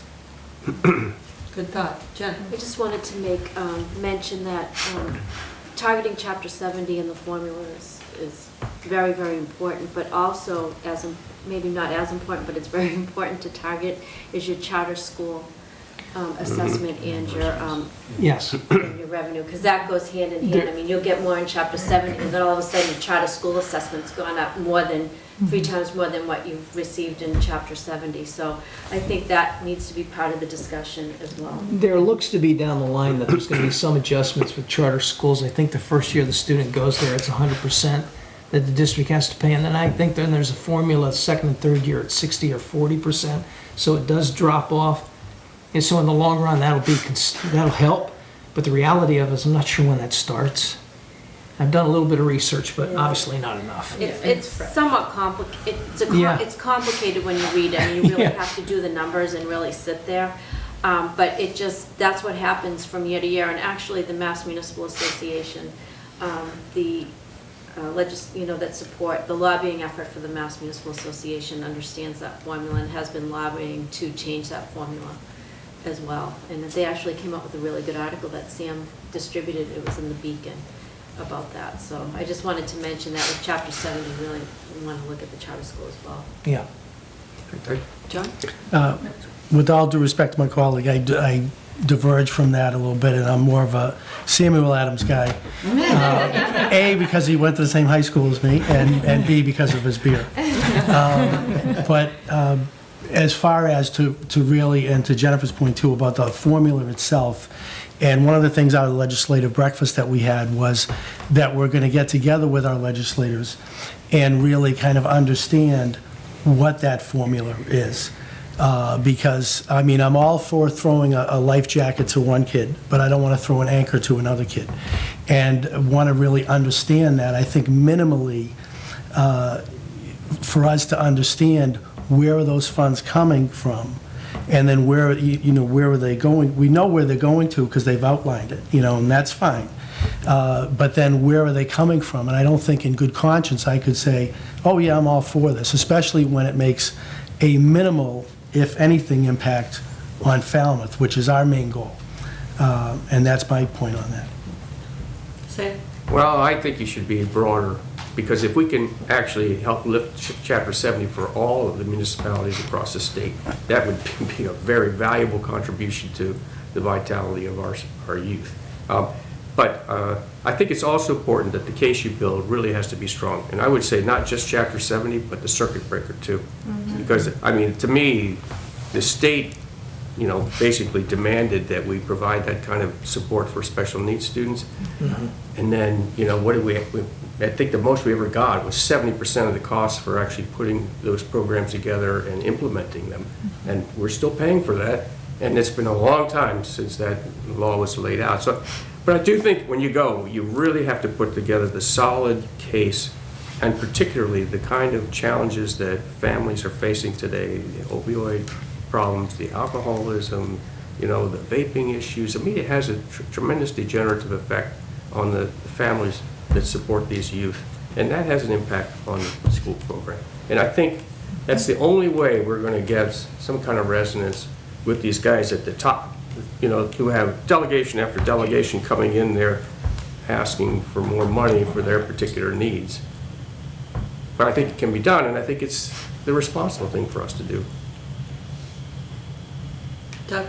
I think it certainly doesn't hurt to ask, and we should try to be as organized and comprehensive as we can and go to these legislatures and pitch our case. But I think we're going to have to remember that with so many people with second homes here that aren't taking advantage of our schools, we're in a pretty good position, Yes. and that's ultimately we're going to have to fund most of it ourselves. So we're just going to have to deal with that. And I might add that actually the decline in population has helped us maintain the quality of our program, because we've been able to stretch those dollars that haven't gone down with decreasing population to meet the growing needs of the students that we actually do have in coming to our students. I've seen this. I was on the school budget committee for all 16 years, and you know, fighting to figure out how to pay for the programs that we have, including the special needs programs. But thank goodness the population was declining, and we could actually reinvest those dollars in an appropriate way to try to maintain the achievement of students who are stressed in various different ways. So it's turned out to work for us. I mean, now people say, "Oh, your population is going down." Well, but the needs aren't going down, and I think that's the important thing to recognize. And thank goodness the population went down, because I don't know how we would be able to provide the same level of services and educational programs for a larger population of students. Yeah, that's true. Any other thoughts on Chapter 70? Just quickly, a week from Friday, monthly, the Cape and Island Selectmen have meetings on, you know, really any item of interest on the Cape. And we are holding our legislative breakfast at Seacrest on Friday. So you can be sure, certainly I'll be bringing up that. I'm sure I'll see John there. This is timely. Absolutely. So we, you know, appreciate gathering, because it's a you know, a lot of face-to-face time, and our Cape delegation is incredibly active, and really, you know, I probably speak with Senator DiMacedo once a week. You know, they're very responsive. And it would be interesting to know also, I mean, the funding issues are always at the front, but like we just said tonight, the vaping issue is a huge thing that's coming up, and something that affects the whole town. It would be interesting to know if other areas are seeing that too. And whether they've taken it on and what they're doing, so that we don't, you know, if someone has already crafted some plans, we should. I'll get that. Take advantage And of some that. of these issues, it would be nice to have some dollars and cents associated from the state to us. One of the things that concerns me about funding education is unfunded mandates. Right. Gee, we want you to do this, and this is important to do, and it's mandated, but we're not going to fund you. So good luck. And, Common topic. Yeah, Mass, yes. And Mass Municipal is very good at keeping a lid on that as much as possible. Excellent. Well, that goes hand in hand with the need for additional funding and legislation for stopping those marijuana and tobacco products. Absolutely. Products. Just one piece, I mean, you guys are the experts on this, but, you know, one component of that as well is just being really sort of thoughtful and creative about how you meet students' needs, because, you know, as a district, if we're able to sort of in-house keep students here, meet some of those needs, you know, that it's a, you know, the mandate's going to be there, and we may have very little effect on some of those mandates, right? Because we're just sort of the little fish in a big pond. But you know, really thinking about how we can meet some of those students' needs, that's a way to, number one, you know, just give a better service to your community, but also number two, to impact some of those numbers. Because sometimes if we're able to do it and think about how we can, you know, just, you know, retool some of the services that we already do, that's an important component, because those needs are going to continue to grow. The dollars associated with those continue to grow, and if we outsource everything, there won't be enough taxes. I see new revenue as the next one. There won't be enough new revenue to meet all of that, because those specialized programs for students are just, they're just, you know, the prices are extraordinary. And so, you know, I think it's that ongoing, some of what we're talking about tonight, but those ongoing strategies about how do we look at what the needs are right now and sort of projecting in the future. You know, obviously each student is individual, but we understand that there are some trends in needs that we see within our student population, and how do we think about meeting those, you know, within our existing, within our existing structure. So the next, I'm gonna move ahead if that's all right. Okay, so the next thing is new revenue, and I actually wasn't at the legislative breakfast, so I don't even know where we were going with that. Well, I can speak to that. Yeah. So it's a good segue, Megan. Yeah, so as far as with, what I would suggest is, or collectively, is to look at a revenue split scenario like some other towns do ahead of time. You know, there's all different potential new revenue on the horizon. Some of them may be impacted by some of the programs that we've said to limit things on, things that have become, you know, legal of late. That might be a revenue stream, and despite my point of view on the Chapter 70, maybe the Chapter 70 may be another revenue stream, or some other areas that we might get extra funding on. But ahead of that, I think it would be prudent for us to come up with a split that we would have as like a template, that if we did have something, much like we kind of put Patrick on the spot and he had a plan of, okay, if I did have the funding, we could do this. You know, for example, to say like a 60-40 split, if we got new revenue come in, that I'm biased towards the school district, you know, 60 to the school district. And that's one of the, that's the formula that exists with the folks that we play every Thanksgiving in football. So that's in existence on the Cape of, you know, new money comes in, all right, that doesn't have to be anything hashed out, that's what it would be. So I would propose that we talk about it and then maybe bring it to town meeting and then set something of that nature in place. I mean, my initial reaction is I think that's really creative. But one thing I run into a lot as a business lawyer, and the work that I do with nonprofits, there's commonly questions people have, very basic. What am I buying?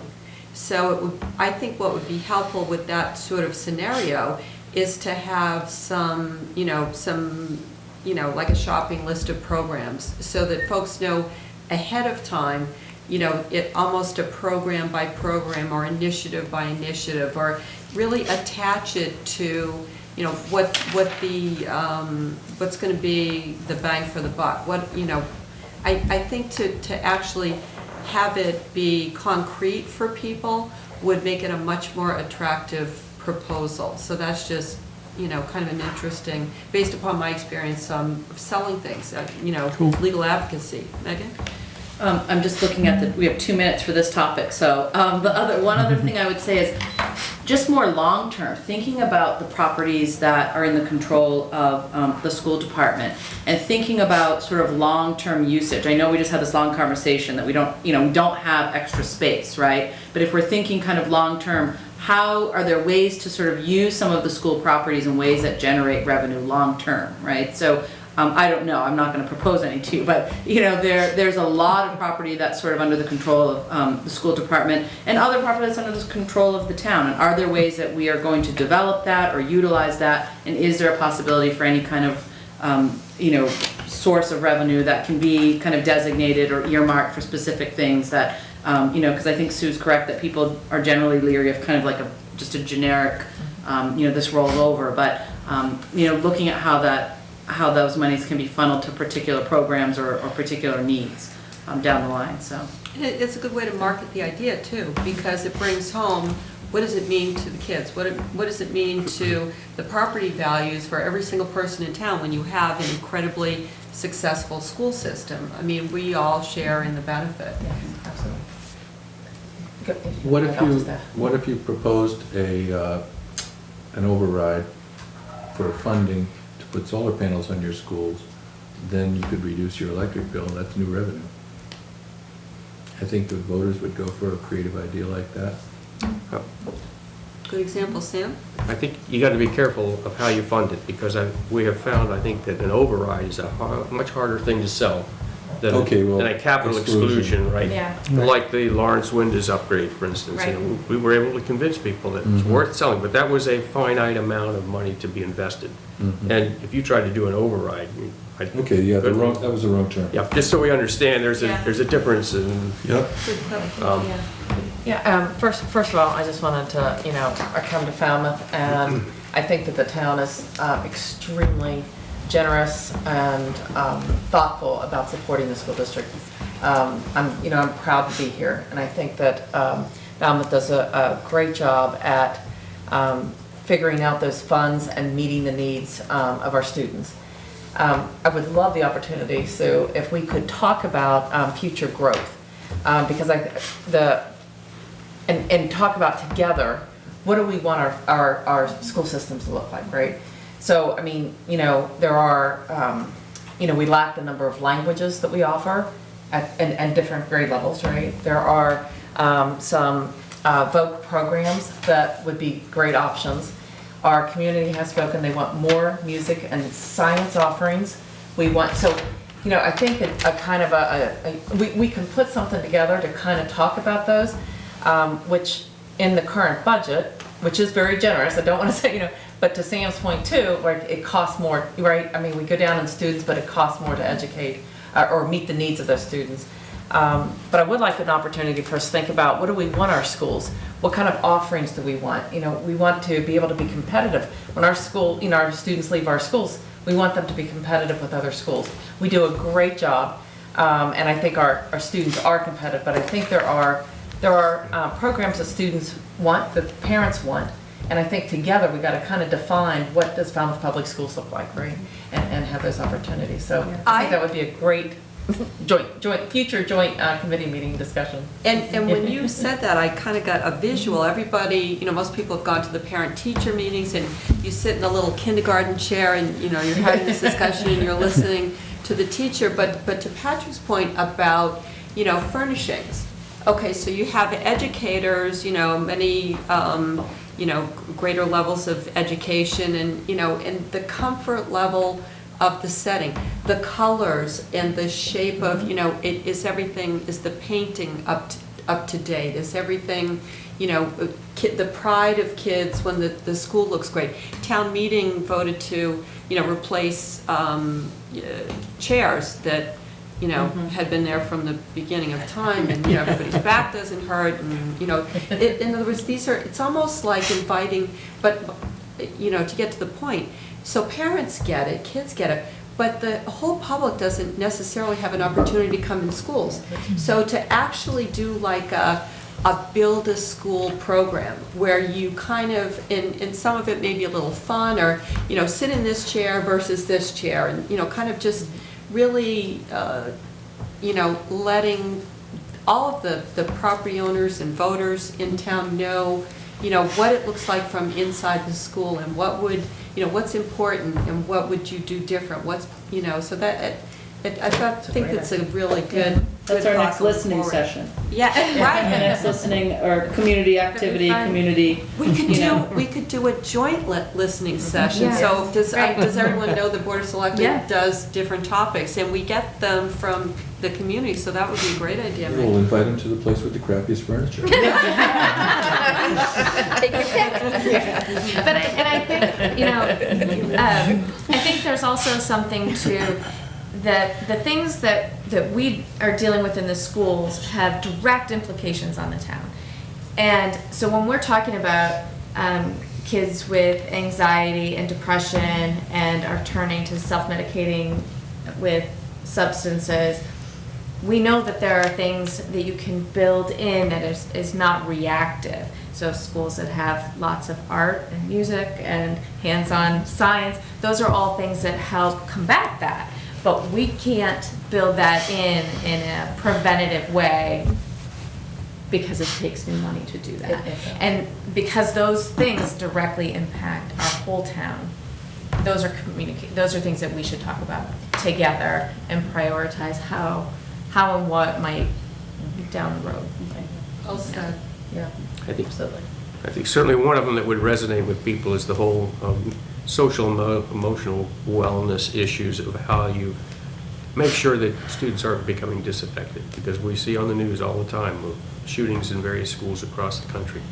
And it's basically because some students are allowed to just kind of spiral off on their own and they lose their identification with the community, both the school but the town as well. And it sounds to me like you're doing programs where you are making sure that students aren't really allowed to kind of spiral off into that kind of delusionary kind of Right, but state of mind. I think there is some discussion about going up the river and finding out why they're falling in instead of constantly plucking them out of the water. Absolutely. So, well, you're right. not, but I bet you your guidance counselors are doing that. They are. Megan? Just one other quick piece to that is that some of the stuff that we're talking about, some of those other sort of, wraparound services are done by and are sort of overseen by other committees, other departments in our community. So if we're having this conversation and we're talking about what is the school seeing, what are some of their needs, it's not just about increasing your budget.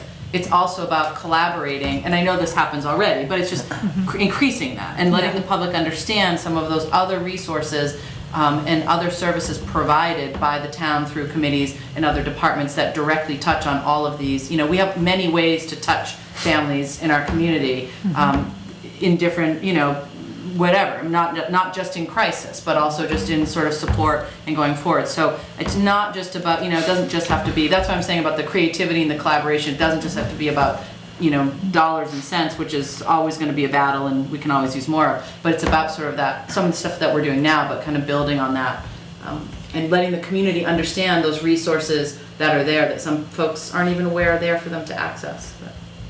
I do want to say that I think we do a great job. We have great partners. I think we have a lot of supports around the social, emotional, and mental health needs of our students, and we do have this partner. I want to make sure that anything that we've said has not indicated that we don't have that and we're not focused on it, because I think we have quite a bit. Not that we can't always increase those opportunities and those needs for the students, but I definitely want to give a shout out for all the partners. I think this is an incredible town that comes together around that. One of the things that I think that you were kind of alluding to too, as just one example, and I believe Sam was alluding to too, but I want to speak to that. When students have social emotional concerns, it's just not addressing those through counseling or mental health, but it's engagement. And so one of the things that, and it's isolated, and please understand this is just one isolated. So within the musics, we have one musical every other year.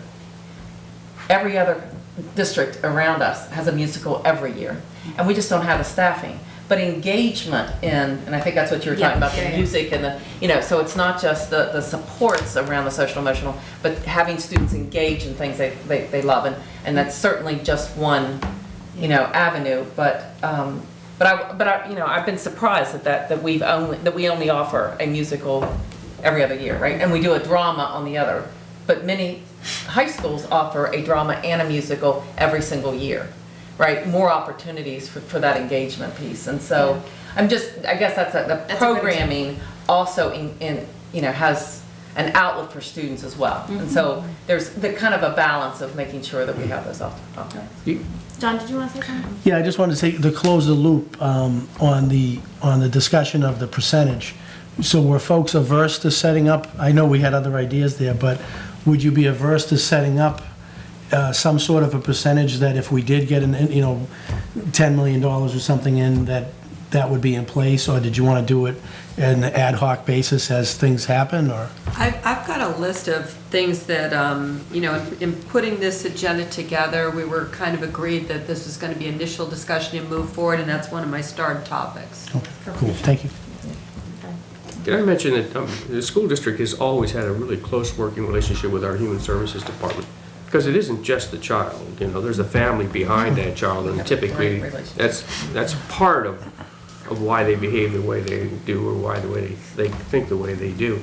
And the collaboration, Susie Hopman was on a parent advisory committee at Morris Pond with me many years ago, so I know she understands, the needs of the schools as well. And certainly the cooperation with the police department has been just outstanding. So I think the town is anxious to support the schools for the benefit of our children, but also for the benefit of our community. I agree. It's a wonderful community. So in the interest of time, I think we should keep moving. So we've got upcoming trends in education. It says presentations, but it's probably going to be, well, very quick. A quick discussion on each of these topics because there's so many of them. So we've got special education funding. Before she starts, I want to frame this whole section. So you had said it earlier about some myths and things that are out there. And so obviously, since I've been new, I've been hearing things. And so we've been trying to look into the data and providing our school committee with some talking points. And I think that some of the questions that we get, my guess is that the selectmen also get some questions. And so if we can provide information for you, then that only helps you as you're in the community talking. So this is really framed around just to get a kind of a basis of some of the trends that we've been experiencing in education, so that may help you as you talk to the community as well. Absolutely. Okay. So first up Take it is away, around the Right. And I will be brief on this because it can be a very in-depth topic, but a lot of the conversation that just took place is kind of encapsulated within this. So just in understanding student services, more specifically special education, in our department, what we're doing is we're really working very diligently to make sure that we're providing services to our most vulnerable students in the areas of academics, social, emotional, behavioral, and even some the extracurricular opportunities that are entitled to all students. So as you can see in the slide, that the number of our students that are reported to the Department of Education as students with special needs, as you can actually see, we're actually decreasing while the state percentage is actually increasing. And there's good news behind that, and I think we touched upon some of that. But here in Falmouth, we can really attribute that trend to what we've been doing on our targeted strengthening with resources within the district before students hit that critical mass of being evaluated for special education. And that's our instructional support team, our pre-referral conferences, implementation of tiered intervention services. So what's happening within the classroom for any and all students that we've identified may have some particular needs, with a real focus on that tiered 2 intervention, and very strong targeted referral questions for when we feel that a child may actually need to move into that next level of identification of a child with special needs. What I am pleased to share, and we did talk about that, is that we have seen a reduction in the numbers of students attending out-of-district placement. So when we think about our cost, the cost to attend an out-of-district placement, we're obligated under both state and federal regulations to ensure that we're providing opportunities, our education for students in the least restrictive environment. And for many students, that is a continuum of services within the public schools, but then we move on to collaboratives, private day placements, residential placements. So that's something that we're always looking at, but we have seen a decreasing trend in the number of students that we have in out-of-district placement. But as Sam highlighted and our conversation has taken place, what we have seen is that we have an increasing needs within the student body that we're serving, and we're really seeing that most primarily at our preschool and as of late at our preschool and our elementary levels. So another trend that we see in special education is also the variability in the federal funding. So we've been talking a lot about that as well. We talked about Chapter 70, we mentioned circuit breaker, but when we also think about in student services, special education, there's both the entitlement grants and then the discretionary grants. So as you can see on this particular slide, although I see that it's a little small probably to see from there, but we have that. What was that? Oh, yeah. Oh, that's right. Okay, thank you. So you can see that it has not remained consistent over the past 5 years. And if you were to look at the numbers, in fact, we're no longer receiving the 274, and that's our special education improvement grant. That is a discretionary fund. But you'll notice for the fiscal year 18 and 19, we have not been a district in which we've been provided any allotment there. But what we have been able to do is we've just absorbed that within our department budget to be able to continue to provide for, building those strong in-district programmings to meet our students' needs, as well as providing professional development for students and increasing our programs. But, just again, trends, the variability is, if you'll notice, that from this year, we've only seen an increase of $6,792 in our funding from over all the way to the right, our fiscal year 15, but yet we've actually seen a decrease of $26,138 just even from fiscal year 17. So you can definitely see that there's variability, and I think it speaks to the fact that what we're doing within the district, what we're using our allocations for, how we're creatively programming, and utilization of our staff. I know that was, the increase of staff in programming, and that's in order to keep our students within, not only our students, but within that are considered to be students with disabilities on IEPs, but when you think about our adjustment counselors, all students in the district have access to that. Some students need that on a more continuum basis. Some students experience more situational crises in which we use that. And to your point, we work extremely well with human services. We have Gosnell councils coming in. So we really do rely on our community partners to continue to meet the needs, because again, as all of our conversations here is, they are the students of the Falmouth Public Schools, but they're our community members. And the more that we can do and to provide at an earlier intervention will have longstanding positive effects for our students. So Falmouth is an extremely inclusive community, and we're really excited to continue to build that school community in which all students thrive, even amongst all the kind of the variables that we're seeing in trend and enrollment trends and the needs of the trends, and also our financial trends and our funding trends. Thank you. Thank you. That's awesome. Thanks, Joan. It's very impressive that your numbers are coming down and you're not shipping them out. So thank you. And very cost effective. Any questions about the special education fund there? No.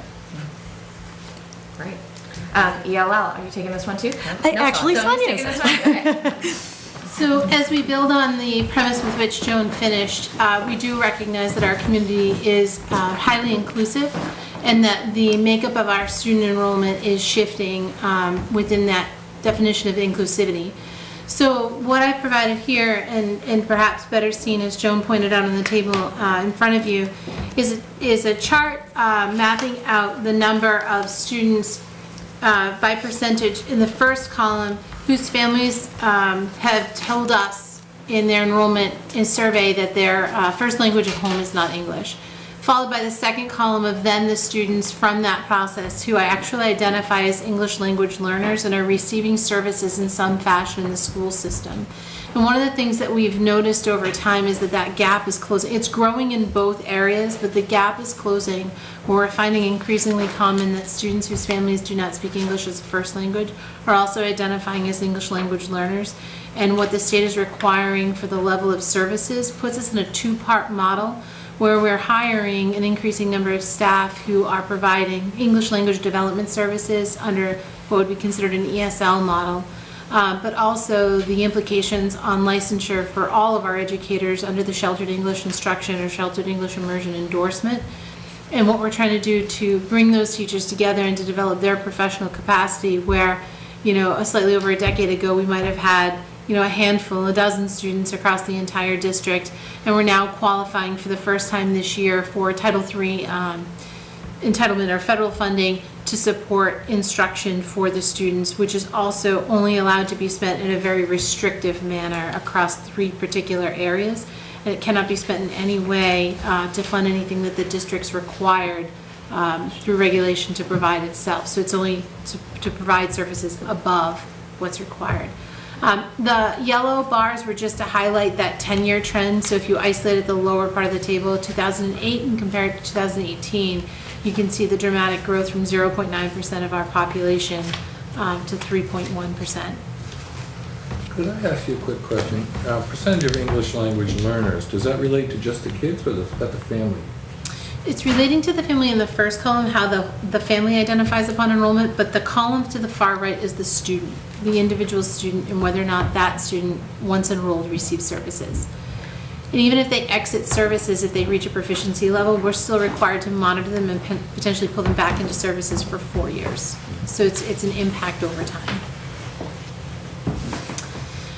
Also alluded to this evening and outside of speaking specifically about identified student populations is just the broader idea around our technical programming.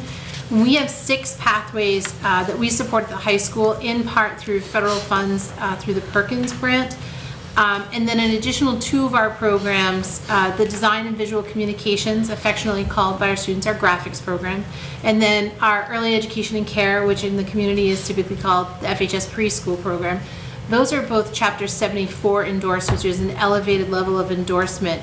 But we treat all 6 equally around how they are aligned to the technical framework and what we expect of the outcomes for students.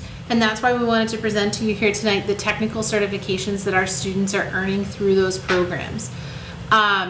You can read through, there are a couple that are tied to OSHA safety regulations, but in particular to our community, our culinary students are earning their ServSafe certifications in their early years of enrollment in our culinary program, and they're able to move into the community for summer jobs and then extended learning in the workforce beginning in that industry.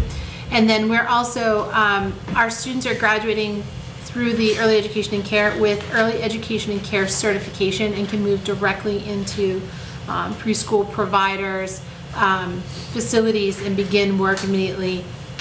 Or they get the benefit of some credits taken off of their associate's degree at Cape Cod Community College through an articulation agreement. And then the newest one here is the programming and web development that we're trying to grow as part of our vertical alignment across grades and exposing our students to the tools and resources available digitally.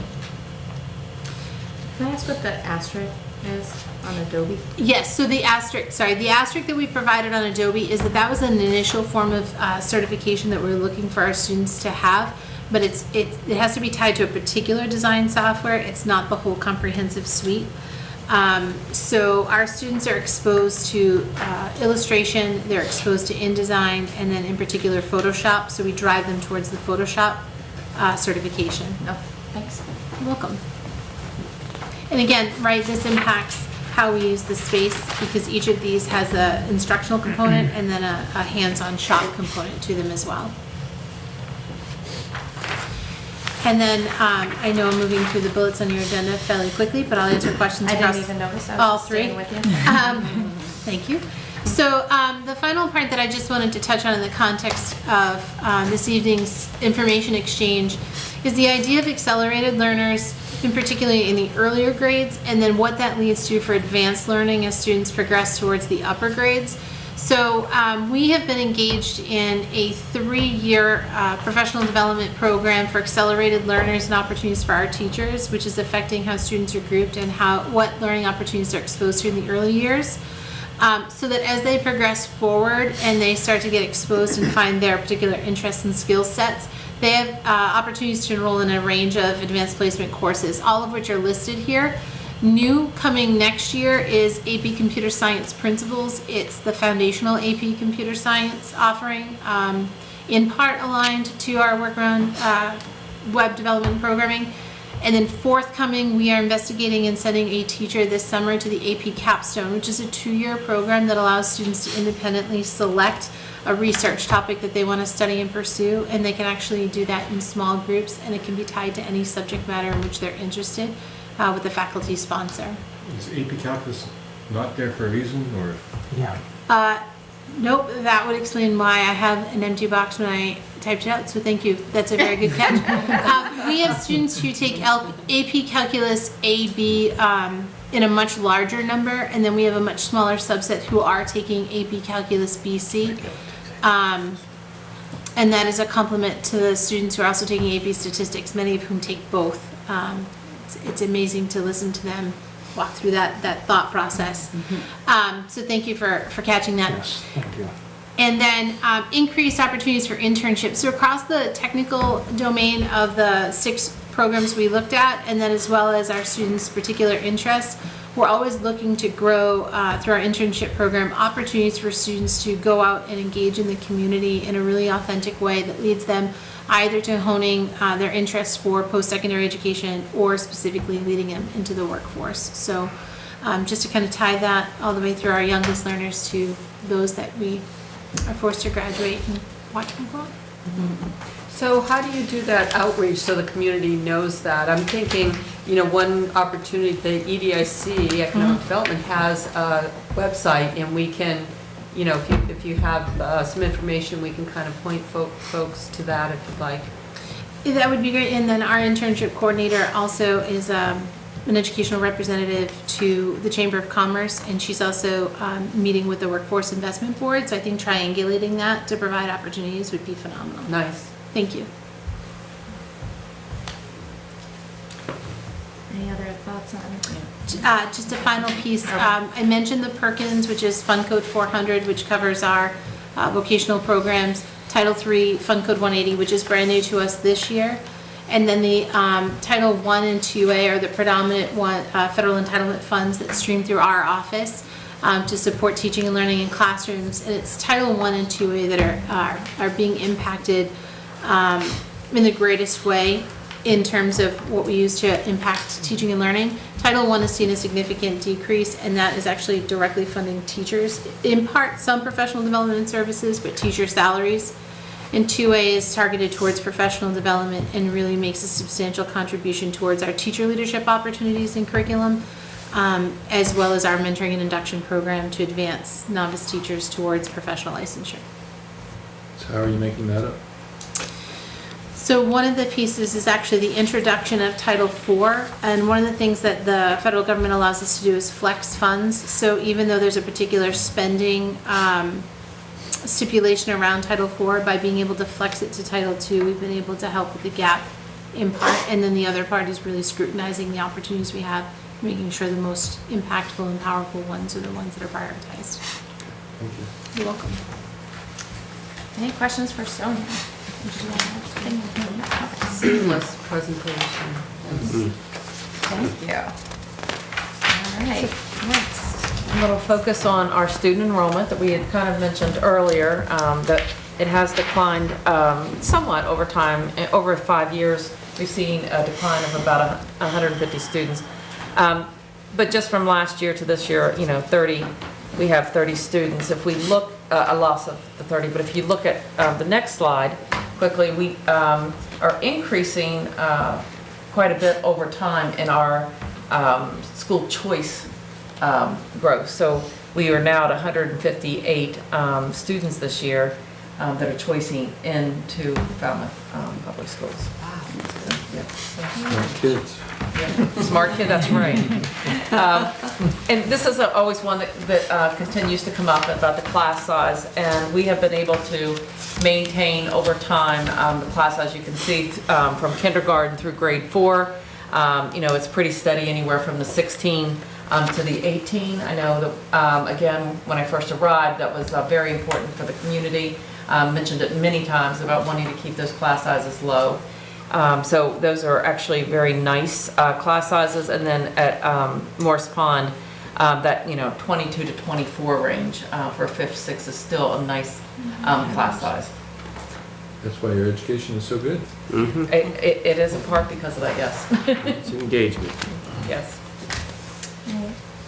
And did you want to go right into, oh, we've got approved expenditures. Yep, sorry. So I'll jump in here. So DESE has created another tool that is a public tool called RADAR, Resource Allocation and District Action Reports. And this is just an example of one chart.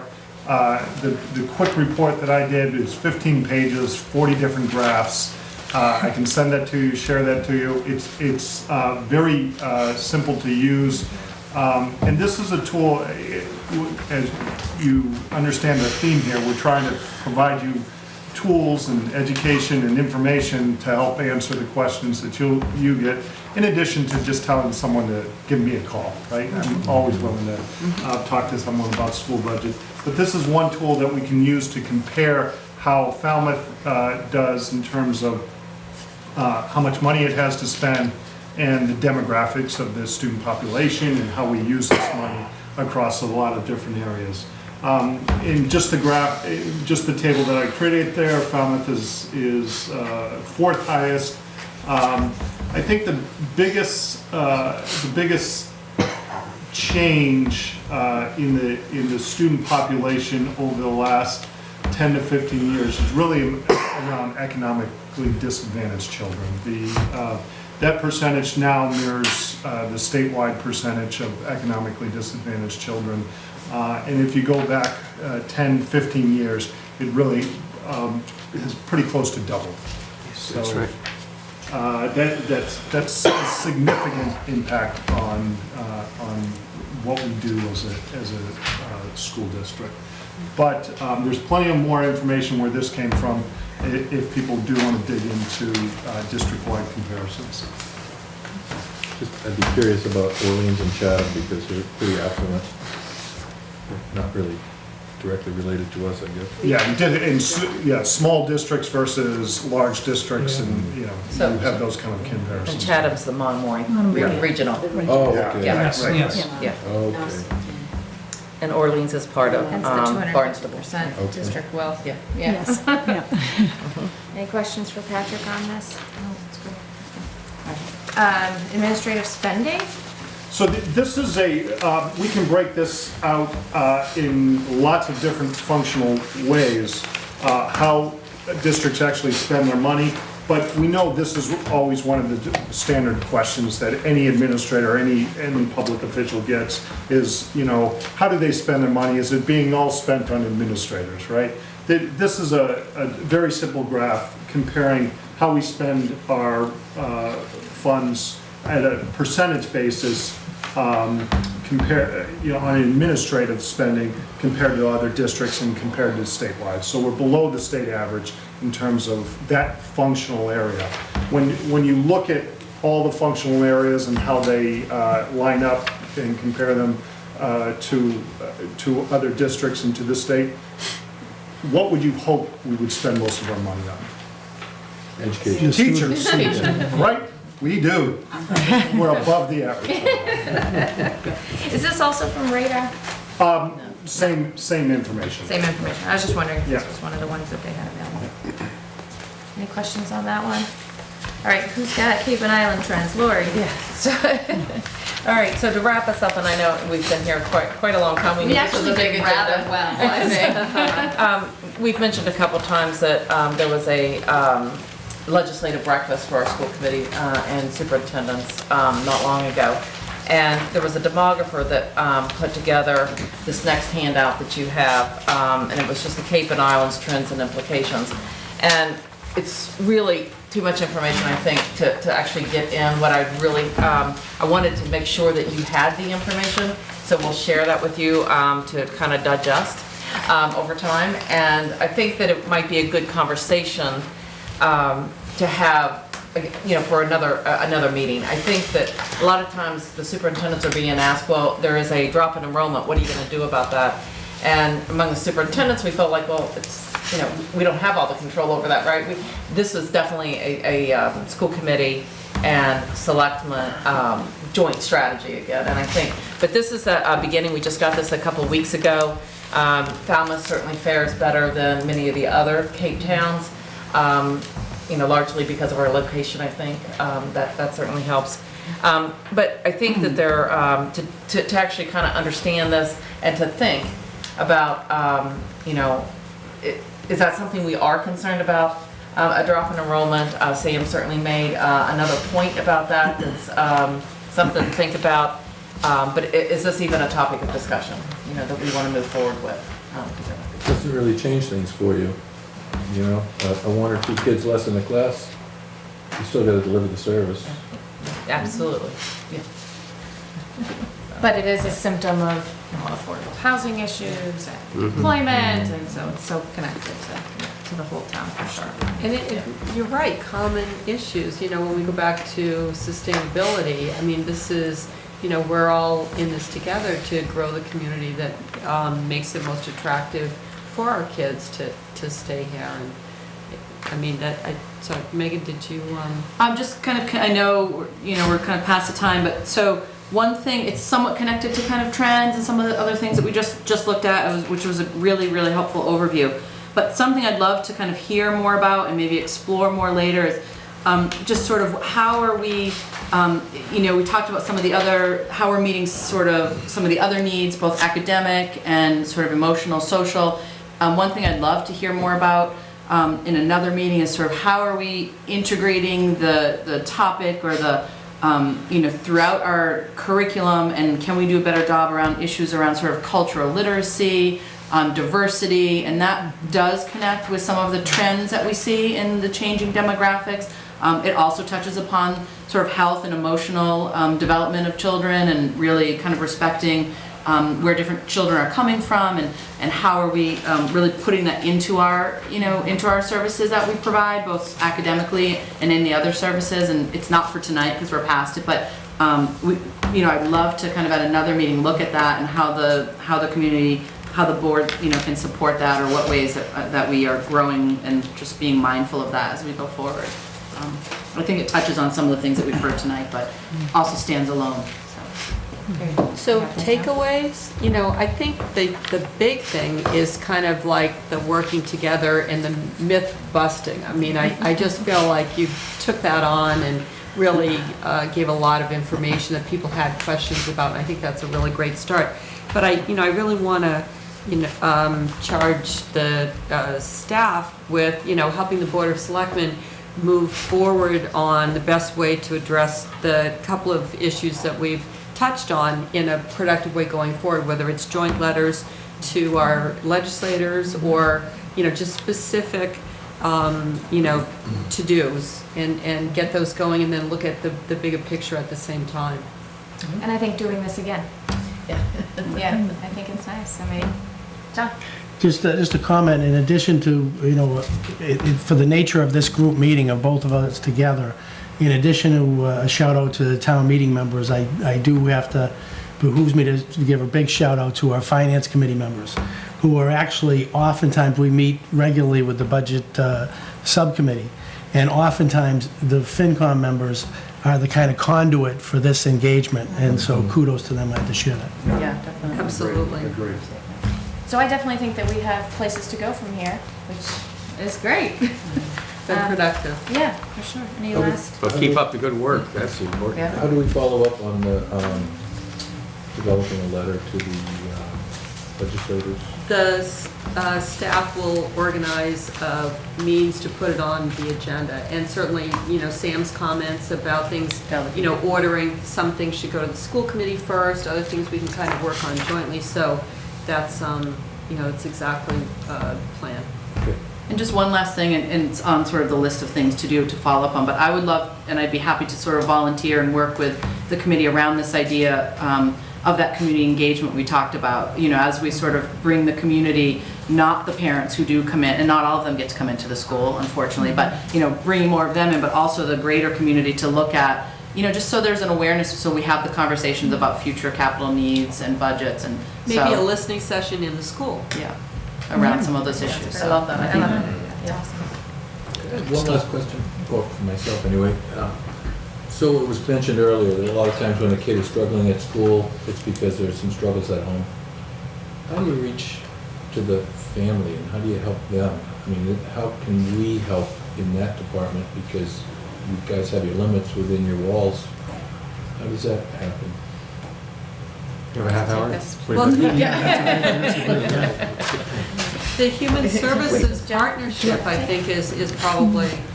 And typically, in most instances, with our school adjustment counselors, when a student is struggling, or we know that there's the outreach to the parents, but then there's the outreach to all of our community providers. And I believe Megan had mentioned like the wraparound services. So that's how we initiate the community partnership, so that there are services that can happen within school, and then the services that we can ensure that are happening for not only the students, but for their families as well. So does that part seem to be working? It is working, but I think that when we look at our growing needs, just with demographics of the community and some of the things that are happening here on the Cape, but also, across Massachusetts and across the nation, with a lot of the social emotional needs, I think that there's always room for growth. Right. I would be particularly interested in hearing your proposal on how we might be able to do a better job collaboratively, but because the support we can give those kind of individuals can really pay off in a big way. Did that answer your question? Yeah, it did. Briefly I was in the curious time. how that worked. Thank you. You're welcome. Final thoughts? Wonderful. I guess. I move we adjourn. Motion we Here we adjourn? go. Second. All in favor? Aye. Thank you all. Thank you very much. This was great. Thank you It really so was much. a great meeting. Thanks for the education.